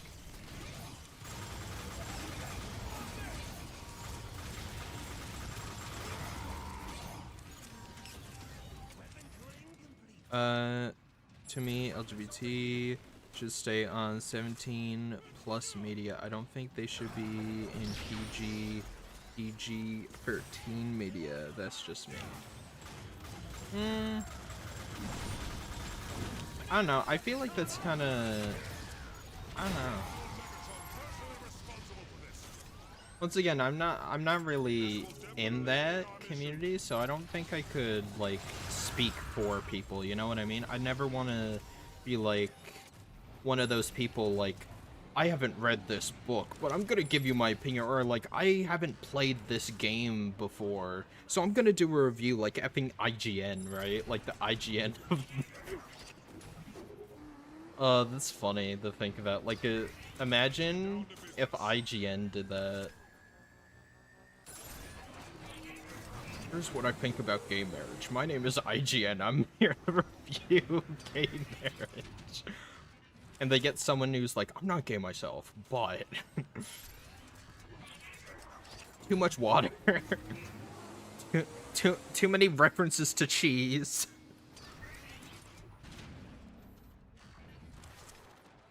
PG-13 has, like, you know, straight couples and whatnot. I think it depends how explicit it is, just like all things. There's a straight couple, like, having sex on screen, then obviously, you know, you can't have that in, like, a kid's movie or whatever. Duh. Like, that's just common sense. That's why the ESRB exists or whatever. But, like, say a movie like, Nimona, like, all it has is, like, one gay kiss, I think, one or two, and, like, maybe a hug. And it's just, like, I wouldn't say that movie is, like if a child watches it, they're scarred for life kind of thing, you know what I mean? Like, it's just, like, a fun, like, it originally was a Disney movie, I believe. But then, Disney got a little bit homophobic and said, no. You need to remove this entire character. Woke sucks. Woke is, like, the worst thing ever. I had a debate with someone why woke is, like, the stupidest term I think I've ever heard. Because it's a blanket statement. Woke is just whatever you don't like. If I go outside and I, like, go to, like, pick some apples off the tree, but they're, like, Granny Smith apples, I'm like, oh, that's effing woke. It's not the apples I want, you know? I was kind of hoping to go to the store and get a different color apple or a different, like, tasting apple, but I didn't get it. That's woke. That's how I see woke used now. And it's garbage. It's us versus them mentality, and I hate that. I think you should treat everyone with kindness. You can debate people for sure, but you should always be kind and never, like, dehumanize people. Everyone's a person at the end of the day, going through their own struggles, trying to find themselves. So if you're, like, putting down someone else for their journey, you're kind of a scumbag. That's just me. I think that's more unreasonable to expect decent kindness from people or understanding about things. Fun fact, woke used to mean to be aware of social injustice and inequality. Yeah, exactly. As a kid, people used to call each other woke when they meant, like, smart. Like, when I was in high school and, like, junior high, people would call you woke if you, like, got a question right on a test. You're like, oh man, like, that guy's, like, so woke. He, like, answered all the questions right, or, like, he's so aware of, like, this, or, like, if someone was, like, really smart or, like, knowledgeable about a topic, he's, like, he's so woke, he's so aware. Because woke means you're awake, right? And it's really weird because all of the people I see online who are like, escape the Matrix, take the red pill, all of them hate woke, but the whole point of the Matrix is to wake up out of the simulation, so wouldn't woke be a good term? I'm not in the discussion, I just think it's funny as an outsider looking in. I'm like, wouldn't that be like your, like, main thing? Wouldn't it be like woke is good? Because you want to wake up out of the Matrix, right? You want to be aware? You want to be, like, you know? I don't get it. Blue Sky was an alright studio that made the first version of Nimona actually looked finished. Yeah. Then they murdered Blue Sky. They took it out back and old Yellered it. Nimona is such a good movie. I can't get over, like, I watched it, like, on Netflix when it came out. Was, like, top of the charts in Netflix Canada for, like, months. It was so good. Same thing with Invader Zim, which is weird because they said, oh yeah, if Invader Zim Enter the Florpus does well, we'll do another Invader Zim. We'll ask the creator, and then they ask the creator, and the creator's like, this much money. It's like, oh, could you do it for, like, a quarter of that? And then he was like, no. It's like, oh, well, the most we can do is put your like, the voice of Zim in Smite, and, like, a little icon. That's it.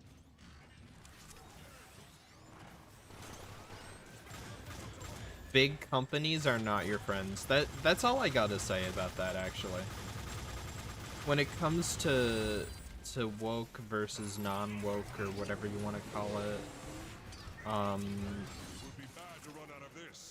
here's my take. Big company sucks. Big organizations are out to get you, not each other.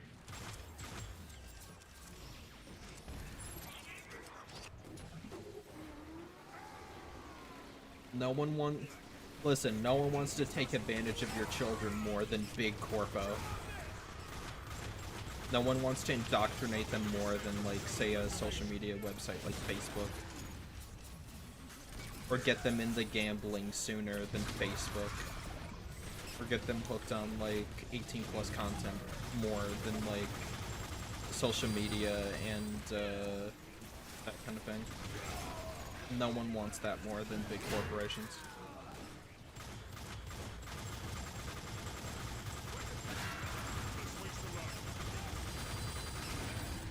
That's my take on it, is we should stop fighting each other and start fighting the big corporations.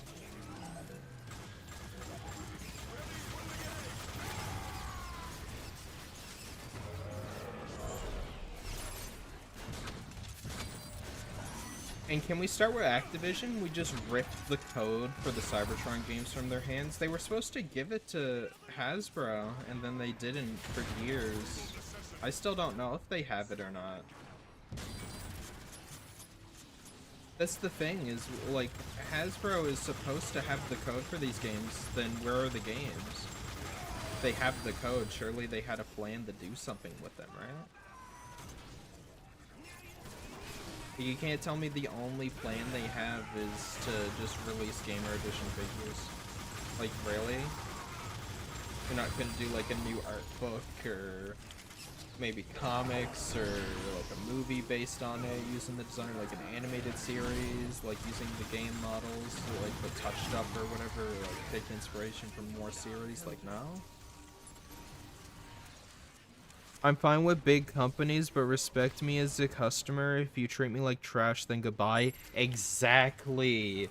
Exactly. You want to know a story? You want me to tell you a story? PlayStation once scammed me out of $60. 60 for a $14 DLC pack for Black Ops 3 Zombies. I wanted to play Revelations, the new map, and then it released on the PlayStation Store, and this is when I switched to PlayStation 4 from Xbox, right? I switched, and you know what happened? I went to go buy the DLC, $14.99. That's for the 4 multiplayer maps and for Revelations, the Zombies map, which is the main reason why I wanted it, right? And guess what happened? I clicked the button, it didn't load. I clicked it again, it didn't load. I clicked it a third and fourth time. Still, the thing did not load. And it said, like I don't have the DLC or whatever. And I was like, I'm so confused. Like, why isn't it, like, doing it, right? Like, it said, like, confirm the purchase or whatever.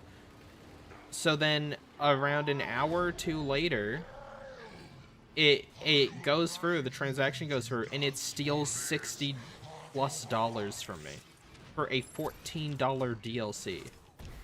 So obviously we called up and we're like, hey, you overcharged. This is not the amount that this is worth. This is a $14 DLC pack for a game. It glitched and it made me pay for the same thing like 4 times. 3 or 4 times, right? The representative was beyond rude that I was talking to. They completely did not understand. They're like, and they just talked to me in circles like they were effing trained to do it or something, like effing Navy SEAL into wasting the customer's time, making them never want to use your platform ever again, which I haven't since this story. So here's what I do. I say, hey, it overcharged me. It charged me multiple times for the same DLC. Could you refund me the money? And they're like, no, we can't put money back into your credit card or account. I said, I don't even want to like have it to like spend money at a competitor or whatever. I want you to put it into my PlayStation balance so maybe I can buy another game or I can buy a different DLC pack. And they're like, do you have the DLC? I'm like, yeah, it's downloading. And then they're like, then what's the issue? I'm like, the issue is that you overcharged me for it. They went, yeah, no, you have the product. That's all we can do. I'm like, so you essentially just scam me out of like $60, and they're like, there's nothing we can do, bye. And they hung up on me. They hung up on me. My issue wasn't fixed. They hung up on me. I wasn't even asking to get my money back. I was like, give me the money on PlayStation so I can buy another game on your platform because I enjoy using your platform. And they went, no, you'll just give us more money. Like, huh? They are scum. PlayStation and Sony are scum. Last year, or year before, I was trying to get my PS3 working. And, I made a PlayStation account, like, forever ago. And on PS4, I made it. And I didn't input, like, a birthday. Biggest mistake of my life, because they automatically put a birthday for me. They just assumed my birthday and gave me a random birthday and didn't tell me when the birthday was. So then when I tried to log in, it was like, oh, well, you need to input your birthday. I'm like, oh, I never put that. And it's like, I had to go for it multiple times. I had to go on the website. Customer support hung up on me. Yes, they hung up on me. They are scumbags. They said, we can't help you. You already have the product. Enjoy. Bye. Like, they hung up on me. They said, like, there's nothing we can do because you already have the product. The most we could have done is put it in your account because we seen that you paid $60 for it when initially you were supposed to pay $14.99 Canadian.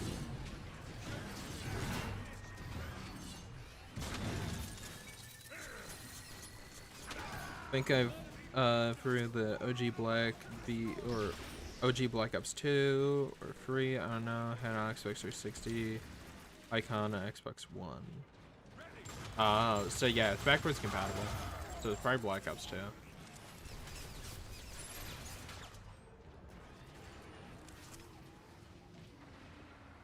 That's pretty cool. W teachers.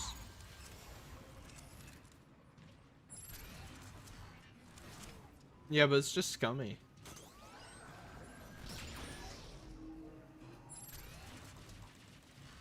One time I also, because their effing point cards are so flimsy, I accidentally scratched the code, so most of the numbers were missing.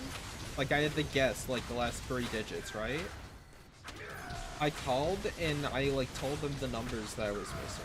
I was like, hey, like, the card, like, I scratched it off. My dad was on the call with me as well. This was years ago. It was, like, 2014, 2015. And then they were like, yeah, there's nothing you can do. You need to call, the grocery store. And it's like, but your PlayStation is like, yeah. They hung up on me as well. So we called the store, and they said, you would need to talk to PlayStation. Or Sony. We said we just got off the phone. It's like, well, then there's nothing I can do.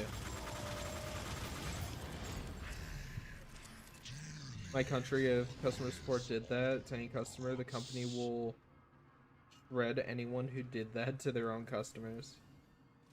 I once had to deal with this, but it was for a hotel room. We drove out 10 hours for vacation, attend a wedding. We got the wrong room. Crazy. Went up to the front desk. They had to say, sorry, can't help you. This is the room for you have the room you have now, and there it is. That's also crazy. I struggled with that one, but I get what you mean. Thankfully, we called someone from the parent company and we got a better hotel. Hell yeah. You love to see it.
Yeah, sorry, this is a rough round, especially with the, what do you call it, the destroyer.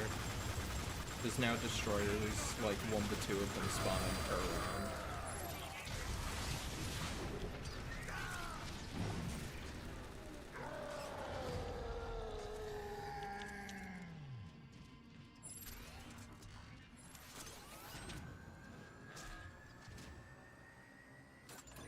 Yeah, I'm back though. I'm done being locked in.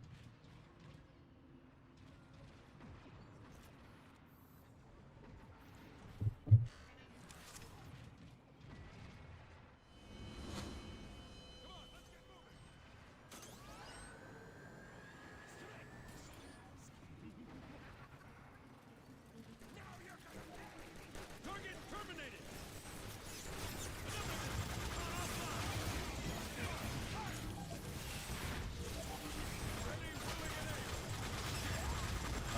What were we even talking about before? I don't remember.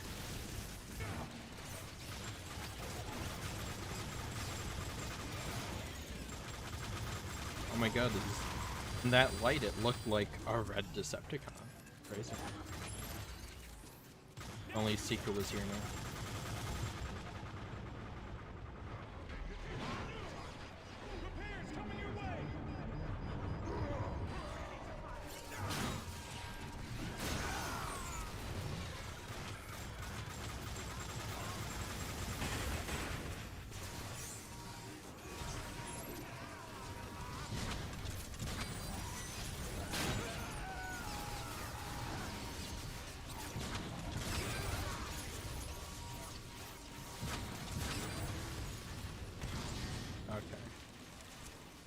I get some ammo. Oh yeah, Sony, I don't know what's going on with that company. At least game-wise, I don't know if they're doing good in other departments. I mean, they have like, Sony is like such a massive tech conglomerate along with Microsoft. Jeez. Because Sony, like, has CDs, movies, music, games, headphones, like all of that. Music players.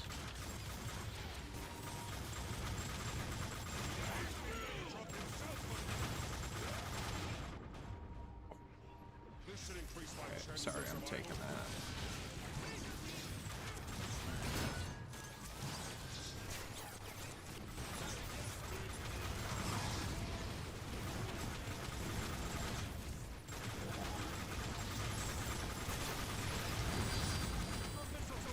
I kind of want to do the pulse cannon, but I'm pretty sure it's bugged. Or it's just not as good as you'd think it is.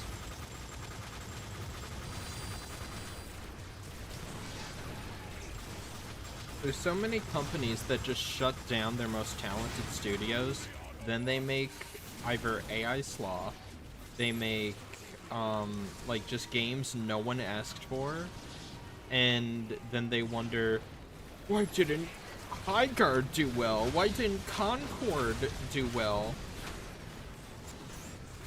Why is this game's newest iteration failing that has nothing to do with the original? It's such a mystery. It's so weird. It's so weird how out of nowhere it'll just franchise like Concord doesn't do well. It even had a secret level episode.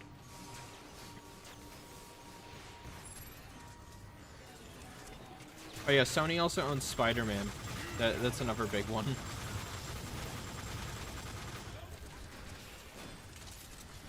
Oh, it just ran out. Just ran out.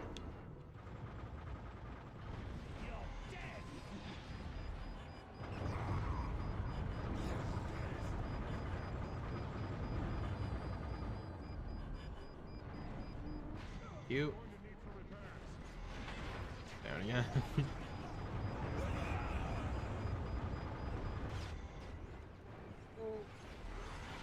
Trying so hard, man.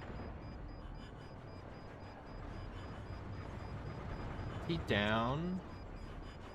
Did he go down? He went down. No. So the dream dies. Ah, man. Let's lay off our employees and stop making quality content. Consumers are stupid. Why does everyone hate us? Literally. Hey, dear customer, we shut down our talented life-saving studio for sloppy AI stuff. You won't get it. Yeah. Man, that guy did really good as well.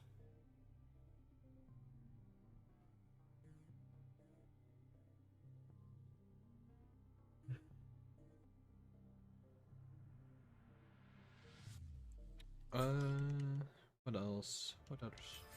Okay. Because we're done war. Maybe fall. Go play war. Or fall of Cybertron.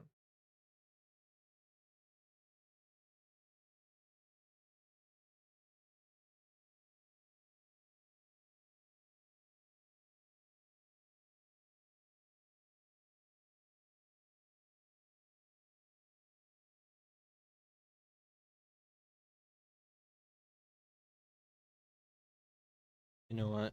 Let's see if we can be graced by the YouTube gods right quick.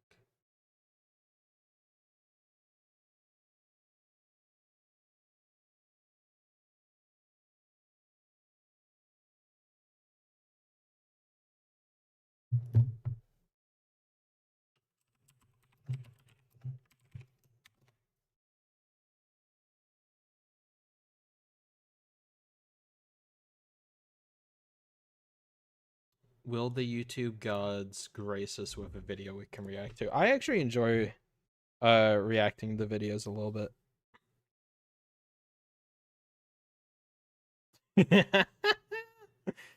The faithful sheriff. Oh, dude, that loser. Watch, I'm gonna see a bunch of Transformers like AI slop. Watch. Whenever I search Transformers, usually I see AI slop. Transformers 8, huge news. They did it. How much you want to bet they didn't do it? I wonder what this is about, because I haven't heard anything about it.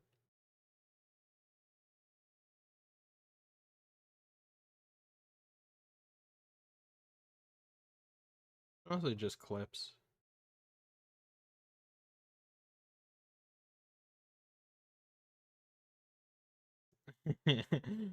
Wow. I keep saying this one as well. I watched this when it was on TV, and Pawn Stars recently made a YouTube channel in order to capitalize on it because they realized TV's dying. Also, it's insult the customer is a good idea. We're playing in endless mode? Yeah. Alright, see you later. Ooh, getting watch that. Pretty good.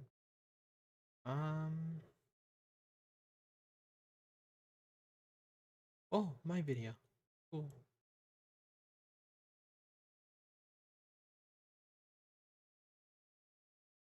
Pretty good. Not dead. I look at every one of my videos.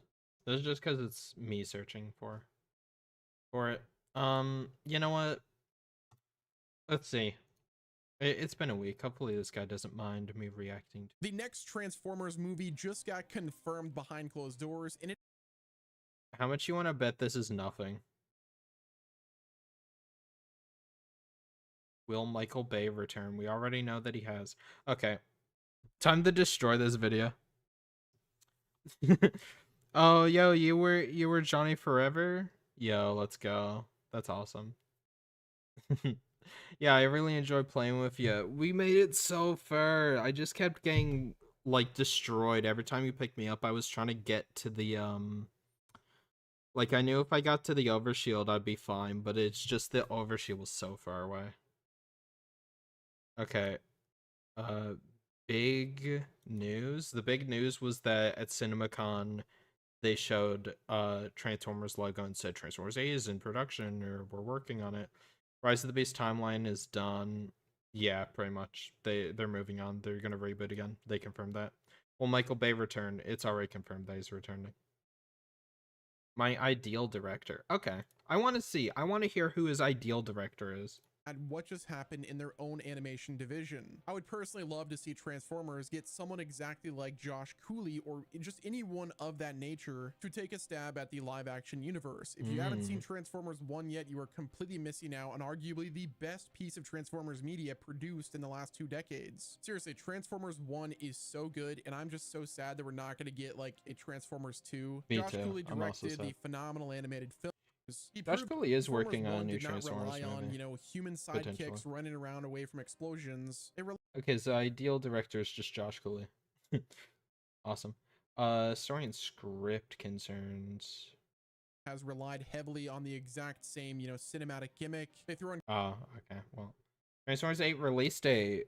Let's see. So with the new Transformers movie officially confirmed, the director chair currently up in the air, and the need for a script that actually respects the audience. Let's now talk about when this movie is actually going to release. But what if I told you that the clock is already ticking? When Paramount originally secured the cinematic rights to the Transformers franchise from Hasbro, it came with a highly specific, legally binding ultimatum. In the contract, if Paramount does not actively use the IP within a certain time frame, the exclusivity rights automatically revert back to the original owner. We saw this exact same situation happen with Fox rushing out terrible movies just to keep the superhero rights away from Marvel. Paramount absolutely must make another live-action Transformers movie by the end of 2029 in order to retain the exclusive cinematic rights to the... I want everyone to know how insane that is, by the way.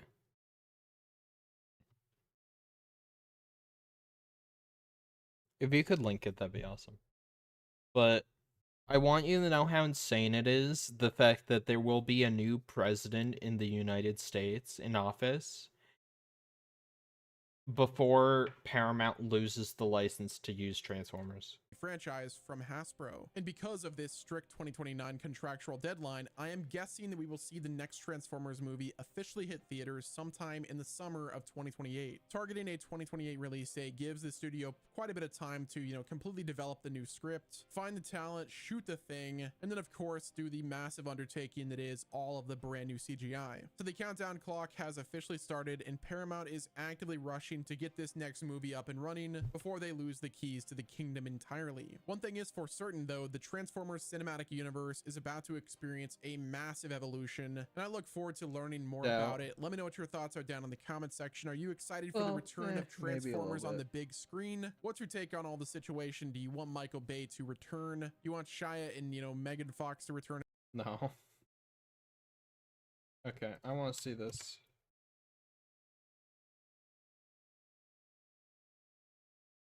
Is it this video?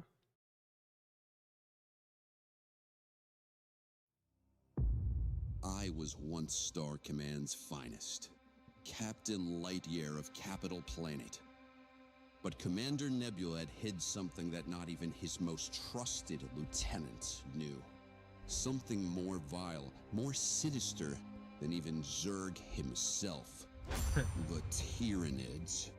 Star Command had betrayed the trust of every man, woman, and child under its care. And for that, I will never forgive them. If mankind is to survive, then we must purge the alien, the heretic, the mutant.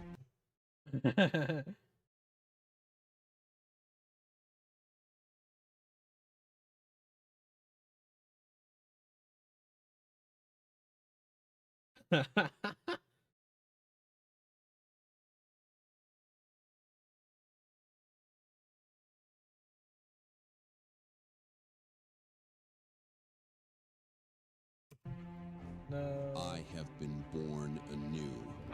I am an Adeptus Astartes. I serve the will of the Emperor of Mankind.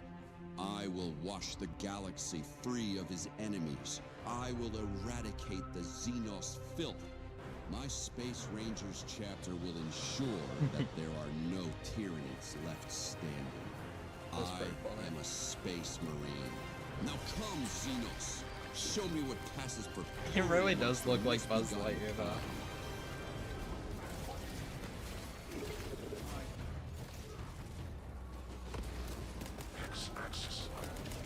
Is it not this? Where did you link it?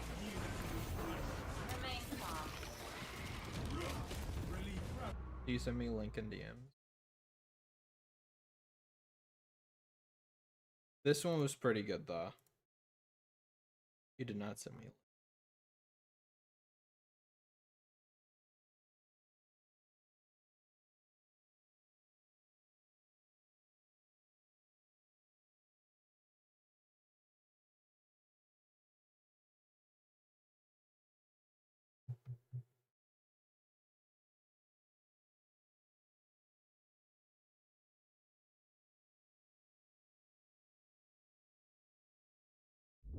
All right, let's see it.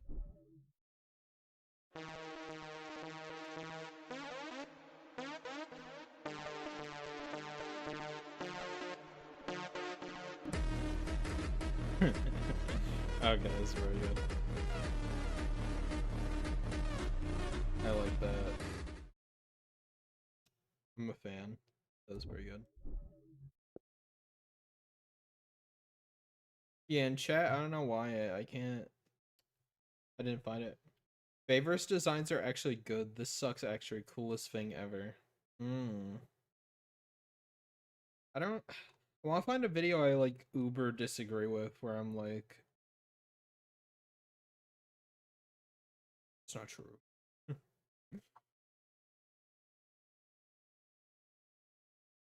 Because I kind of agree. Favors designs are good, but they're also kind of bad sometimes.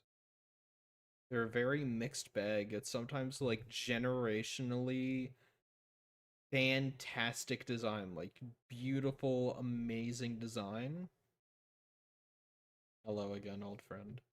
And then sometimes it is like the most utter garbage. What am I even looking at?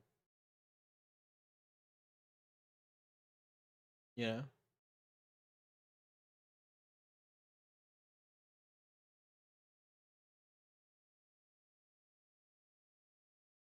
Wait. Chrome Alone Chrome Alone? What? There's a FNAF fan game called basically roguelike with FNAF folks characters. Tony Stark was right about Spider-Man. Bruh.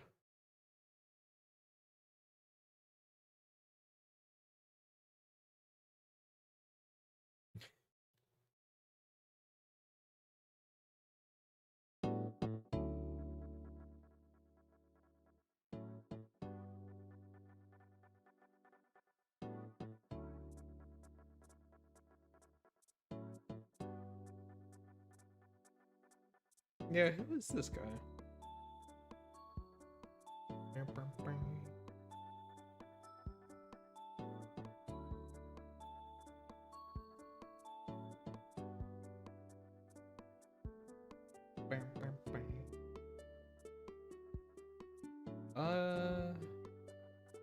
He's one. I might play Space Marine actually. Play a little bit of Space Marine. Why not? I'm in a Space Marine mood now. Congratulations, gamers. Just got space.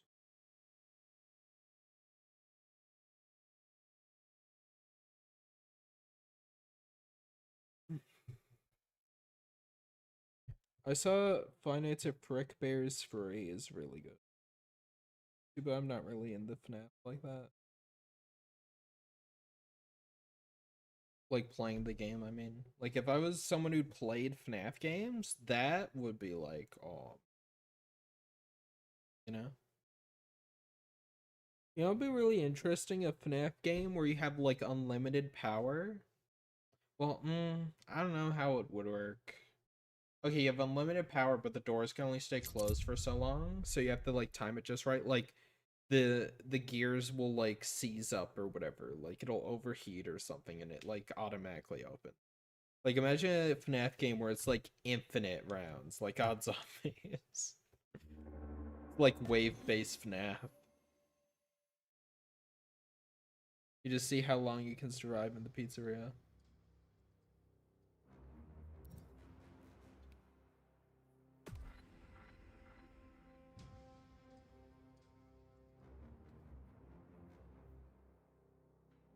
I think that'd be funny. Let's see. Game capture. Warhammer 40K space.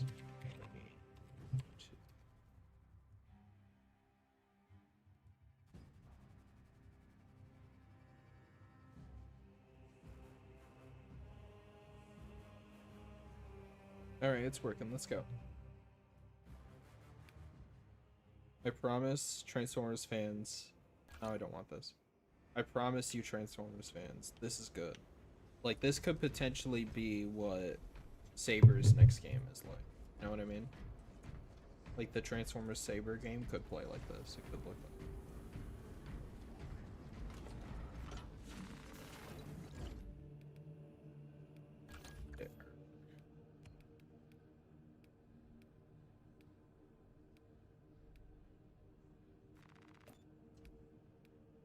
Okay, I want to make Cosmos.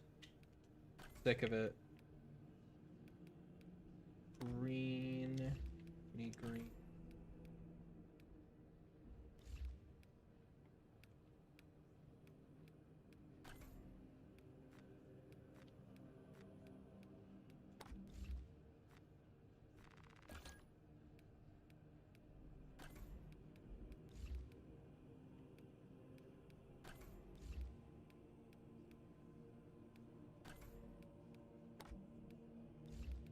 Do it. You have to buy the DLC. If so, kinda lame.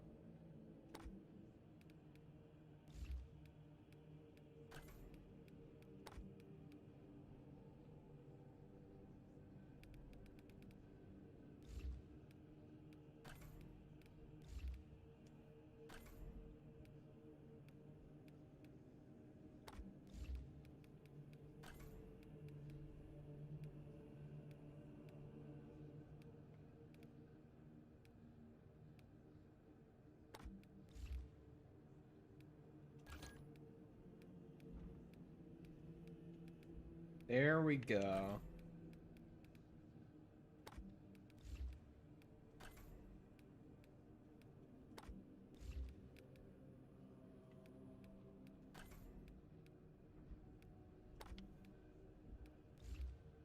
Okay.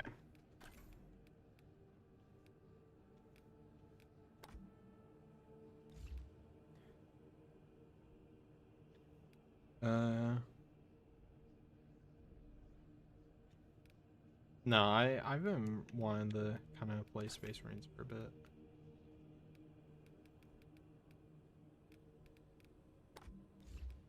I kind of wish you could, okay.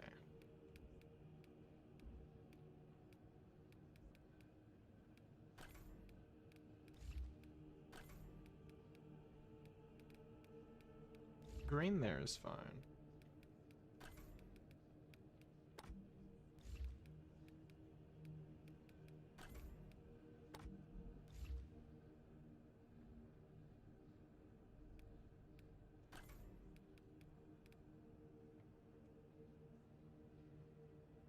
Just wish you could make the face mask red.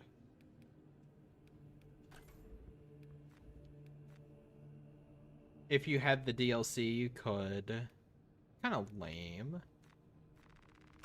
Character customization is locked behind DLC, right?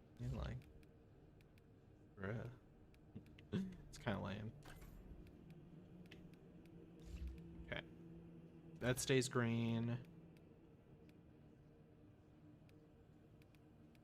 Gauntlets.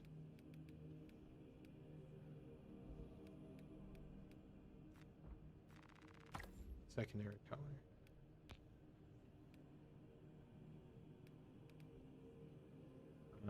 Guess I'll buy that.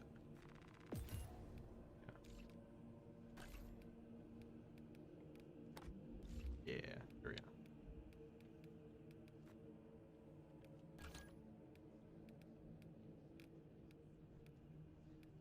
Upper arm.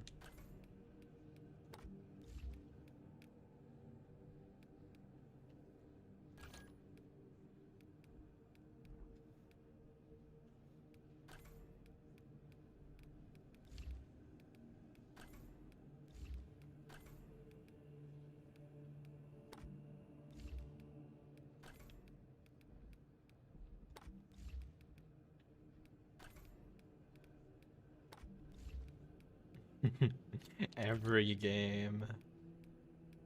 Every game I must make Cosmos.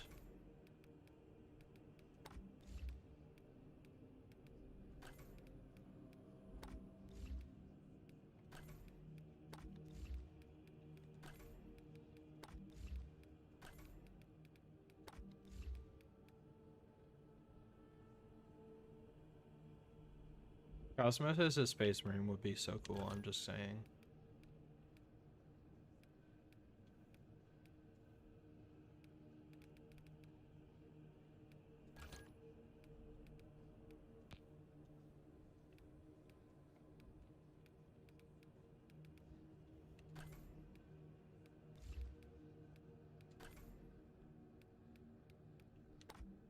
Cool, that does nothing.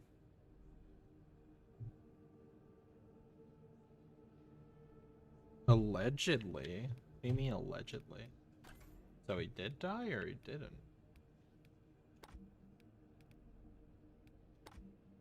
Very confused.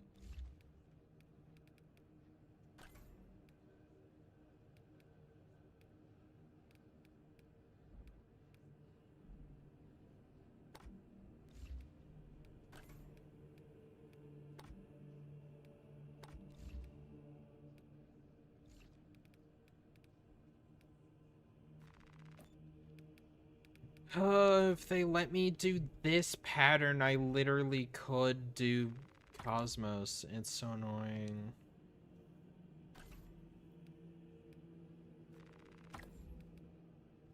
How much is the DLC again? 13 bucks. What do you even get? Is it just customization? If so, that's still kind of lame.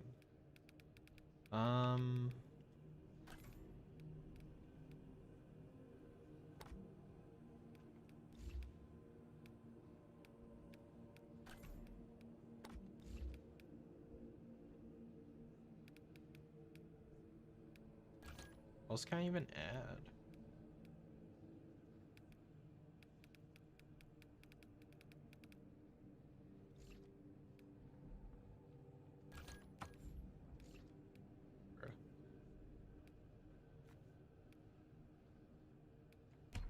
A heretic.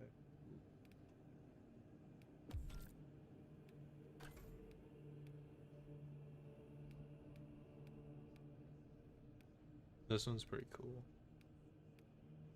Ooh, the sludge, like the slime coming out of it. Ooh. I think that one, shoulders, eyes, decent.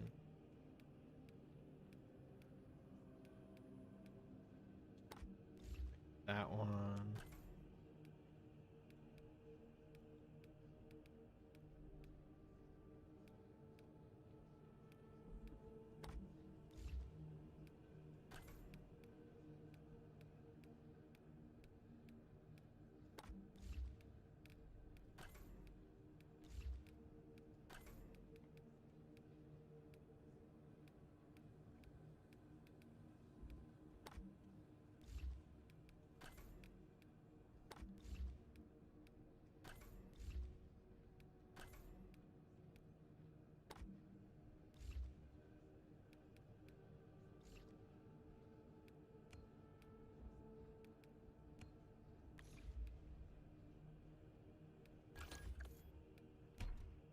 Wait, should I change the color of him? Can I?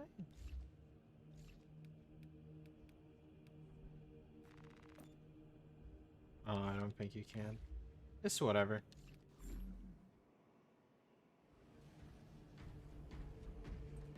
I've made Cosmos to the best of my ability.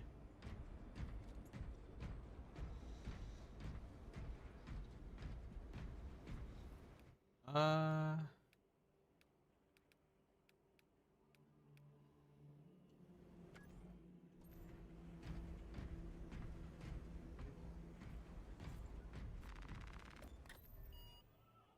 want to do PvP.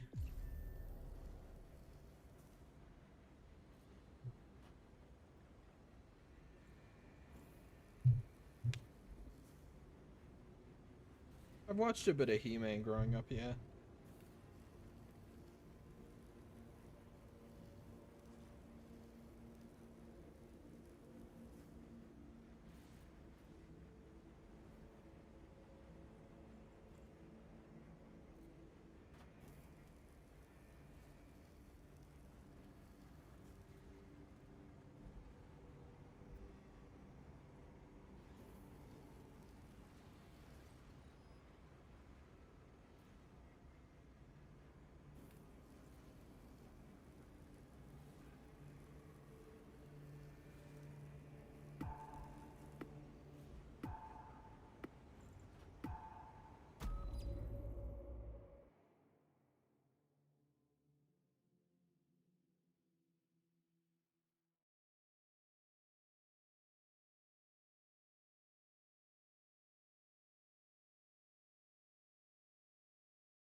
Gods are watching.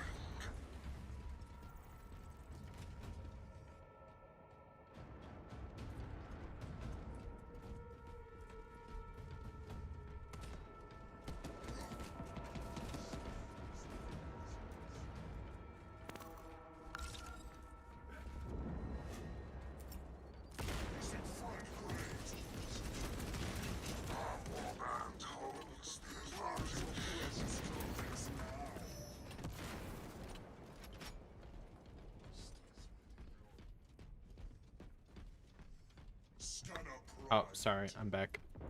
I was just saying, play some PvP because I need some gameplay.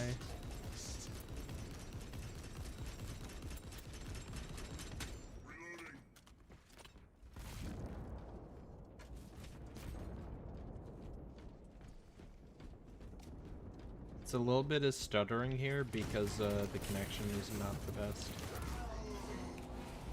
I don't know why.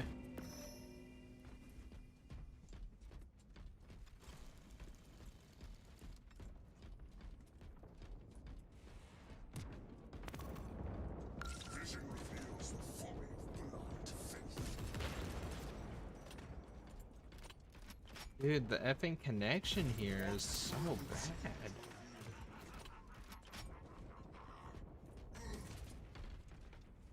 So choppy.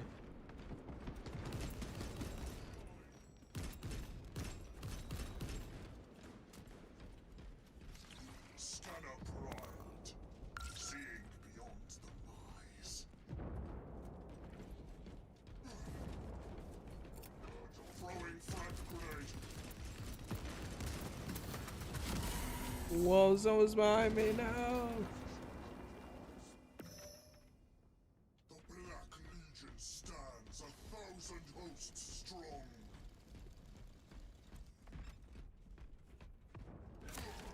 What the hell?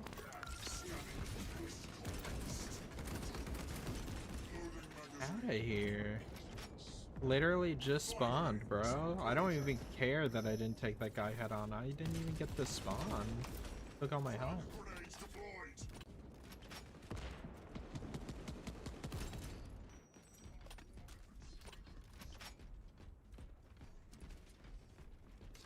Auspex is ready. Reveal.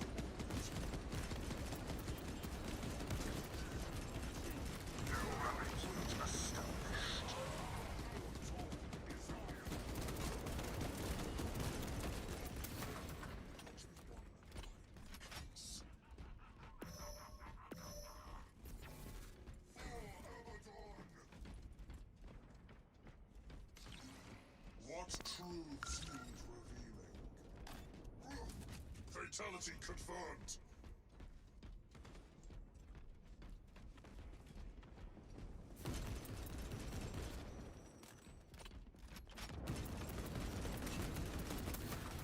Loading guns out. Got him. Where is your precious Auspex is ready? Reveal all to me. Frank Brain comes. Time is within our grasp. They are broken. They come out. Yep, there we go. Baited. This guy.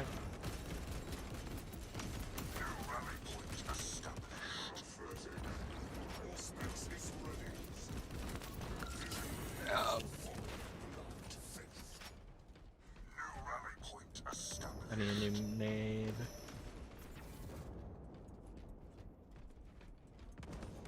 Oh, they're going in.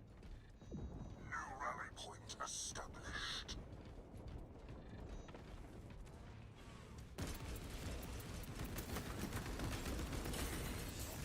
New rally point established. We should not be pushing up like this, but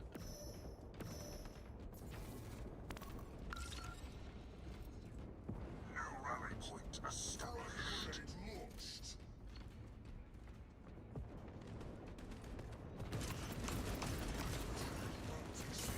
New rally point established. we're watching them spawn. We're watching them spawn. That game visually sucked because of how choppy it was, but I did pretty good.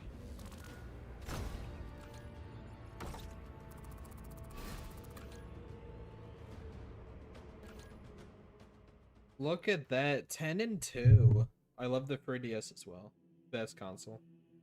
Best handheld, that's for sure. The Switch? Oh, the Switch. What a... Like, I like the Switch, but it's a letdown compared to the 3DS. It's like, wow. We gave up the 3DS for this?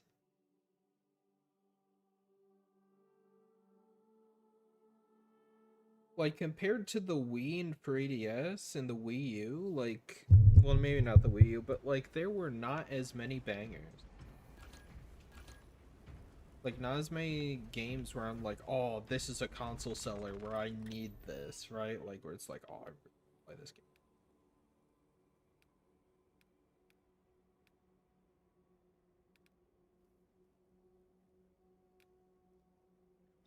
Okay.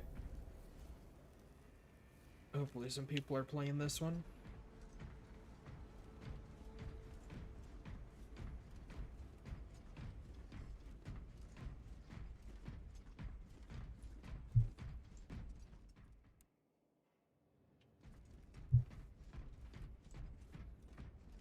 DS stays on top.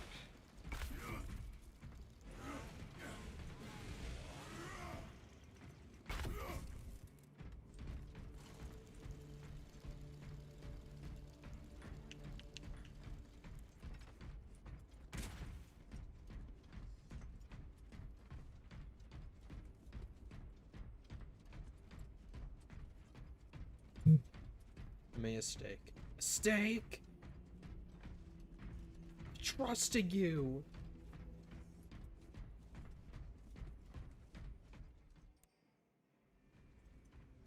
Is this game dead? Like, where is everyone? They just have like so many sales. Okay. I guess I'll just do quick play and we get what we get, right?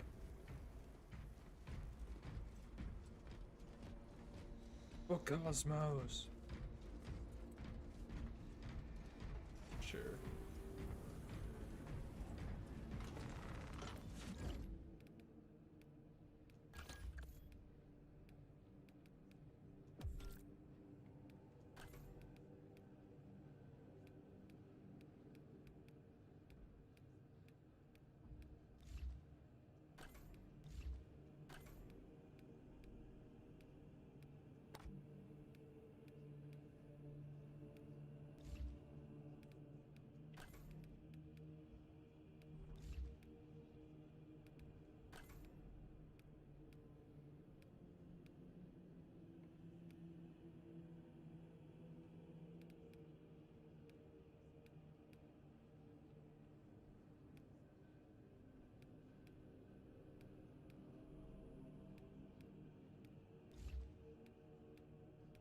would I choose that?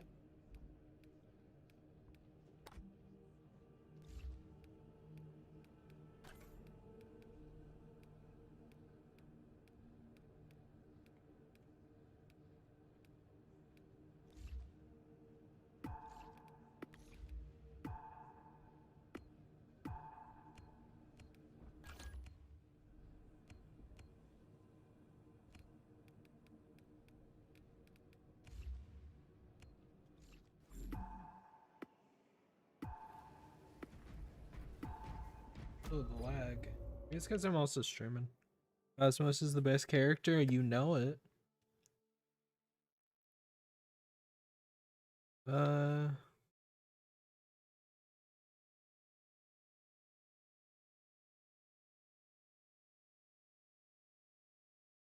They stole your idea, man. I don't know about that.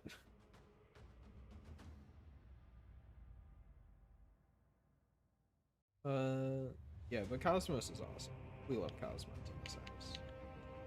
You know what else we love? A stable connection. So hopefully we get that, considering there's only 6 people in the lobby. If anyone asks, this is War for Cybertron. It's just War for Cybertron by Saber Interactive. It's the new one. Please, decent connection so I can use footage. I need footage. It's bad connection. Why is my ping 100? It's whatever.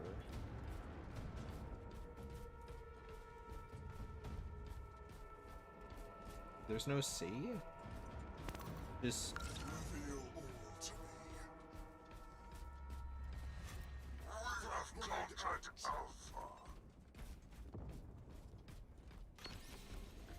I've been spotted! Casualty reported. Barely see down here. I can't see! I can't see and I can barely play because of the effing lag, bro. I don't mind playing games with lag, but in this game, can't be done. Oh, it's so choppy. Like, the frame rate is just dropping. It might be because I'm streaming it. Why not?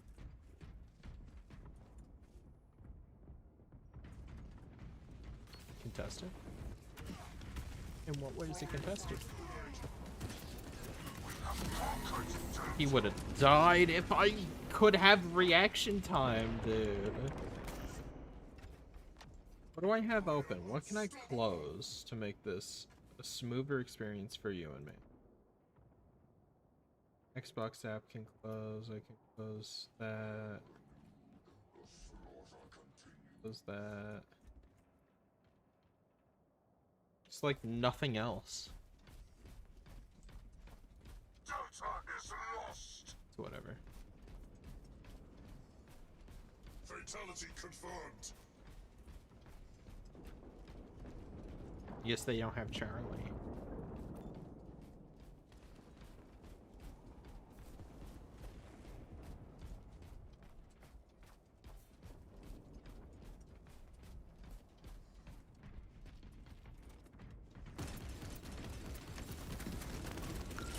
Oh, you're lame.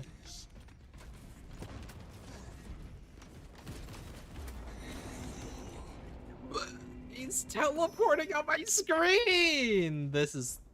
I would be doing good.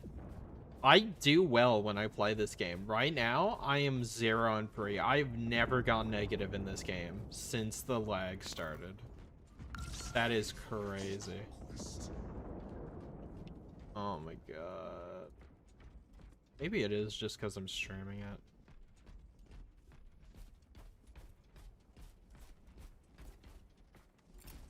Frag grenades deployed. Allied casualty. Reloading. Scanner primed. We killed each other. Let's go.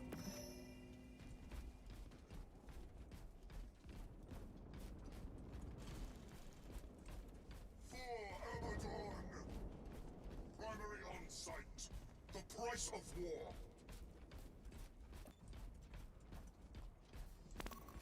None hide from my gaze.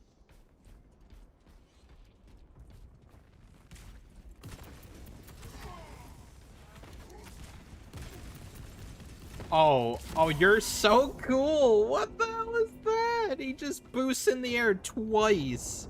No, 3 times. He just jumps up, bam, jump, bam. Like, what do I do against that? And then it staggers my character. Like, hello? That is crazy.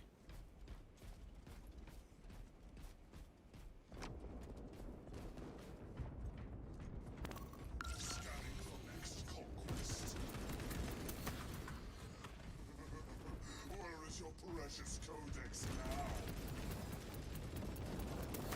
The army. Our toll is higher.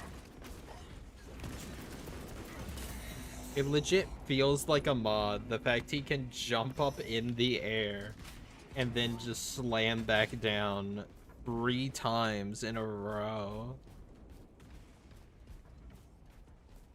Staggers my character and then he can start meleeing.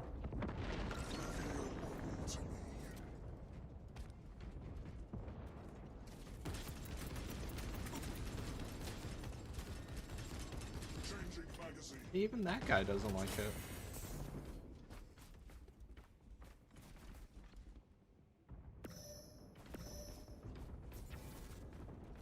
Extra munitions. Excellent. All specs is ready. Vision reveals the folly of blind faith.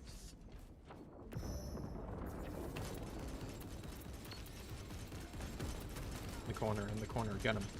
He's in the corner.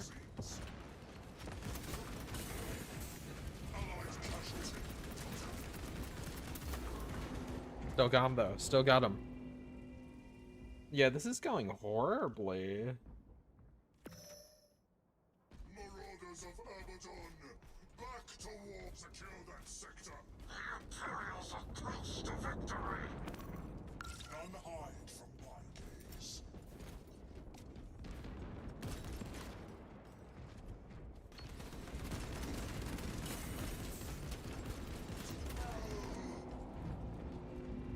Okay, I'm trying a different approach next time I spawn. I'm not even gonna end that recording. Delete it. Alpha is lost. We're losing A. Hello? Frag grenade out. One war will not be won. That does not feel real. That feels like an effing mod.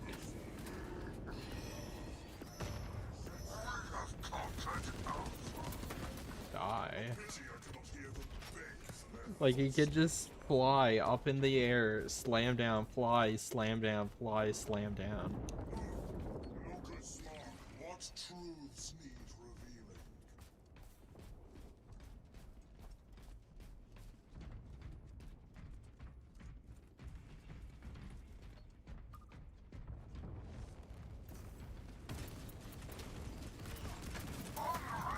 Die, bro. Effing die. The price of war.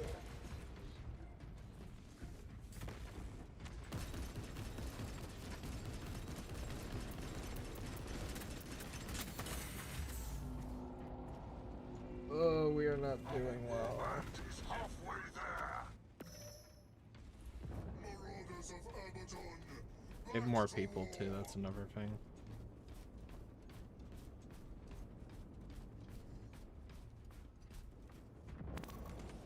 None hide from my gaze. Our toll is Bye. higher.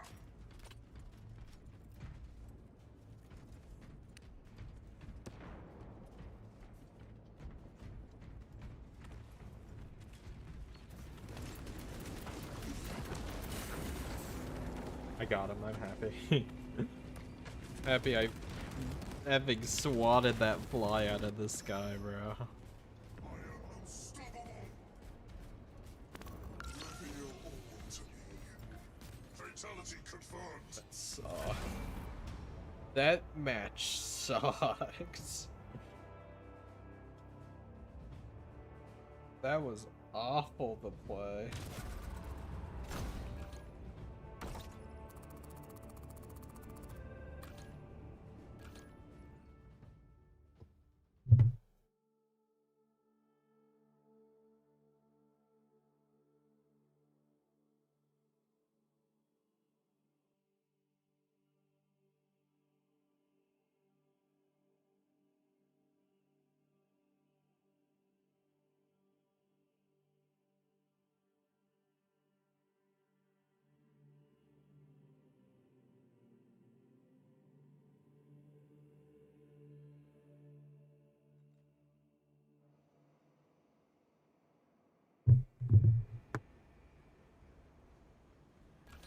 Yeah, no, I'm good.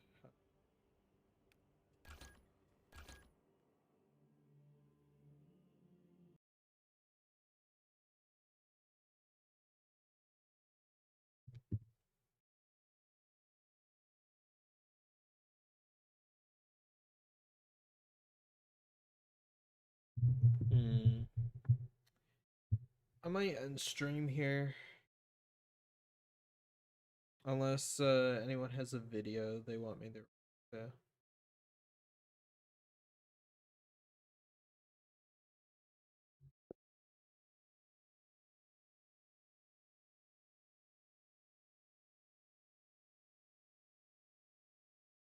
Why Prag versus Megatron isn't even close. Thrag versus Megatron is even close. Spoilers are invincible. Here's why. Thrag has finally beaten the fraud allegations, so let's see how the guy fares in some cross-verse matchups. And honestly, I think Megatron's a pretty good matchup for the guy, seeing as how Megatron in himself is another leader of an alien warrior race that values the lives of his people more than any other species that he happens to subjugate. So yeah, there's a lot of thematic stuff going on there. So yeah, who would win in a fight? And well, if we were to hinder Megatron by his Generation 1 scaling, we see as Galvatron, just with the casual shot of his blast, he's able to destroy entire planets to a small star level yield, which is a level of power that you need multiple Viltrumites to accomplish in Invincible, as showcased in the newest episode. And yeah, Thrag is way stronger than these guys, but it's important to note that even Thrag couldn't ever hope to scale to such levels of power, seeing as how he was blown away from a similar magnitude explosion, with Megatron having lasers that can just produce higher end feats. There's also the fact that casual Decepticon tech is able to move moons away to a dwarf star level yield, and Megatron should have faster combat and reactions than Starscream, a character who can fly from Earth to Cybertron, which would yield massively faster than light results. And as for Megatron's durability, it should be superior to Starscream and Soundwave, who were able to survive blasts from the gun that can shoot moons to a dwarf star level yield. So yeah, Megatron has the combat speed necessary to react to Thrag, and he's stronger and way more durable than the guy, hence why I lean towards him. That's just going off G1. With IDW, it's not even close. Greg was afraid of the gun that could shoot for everything. So yeah, you put him and Megatron in a room, Megatron's coming out covered in nothing antimatter. So yeah. That's how I feel about it. Alright. Well, I think that's just about it for stream. Thanks everyone for watching. We played some more for Cybertron. Played some Warhammer. Reacted to a video or two. I just wanted to hang out. I appreciate all hanging out. I had nothing better to do. And I figured, you know what? Let's just chill. Play some more for Cybertron. So I appreciate it. I'll try to have a video out by Saturday, no promises, because I'm being lazy right now. But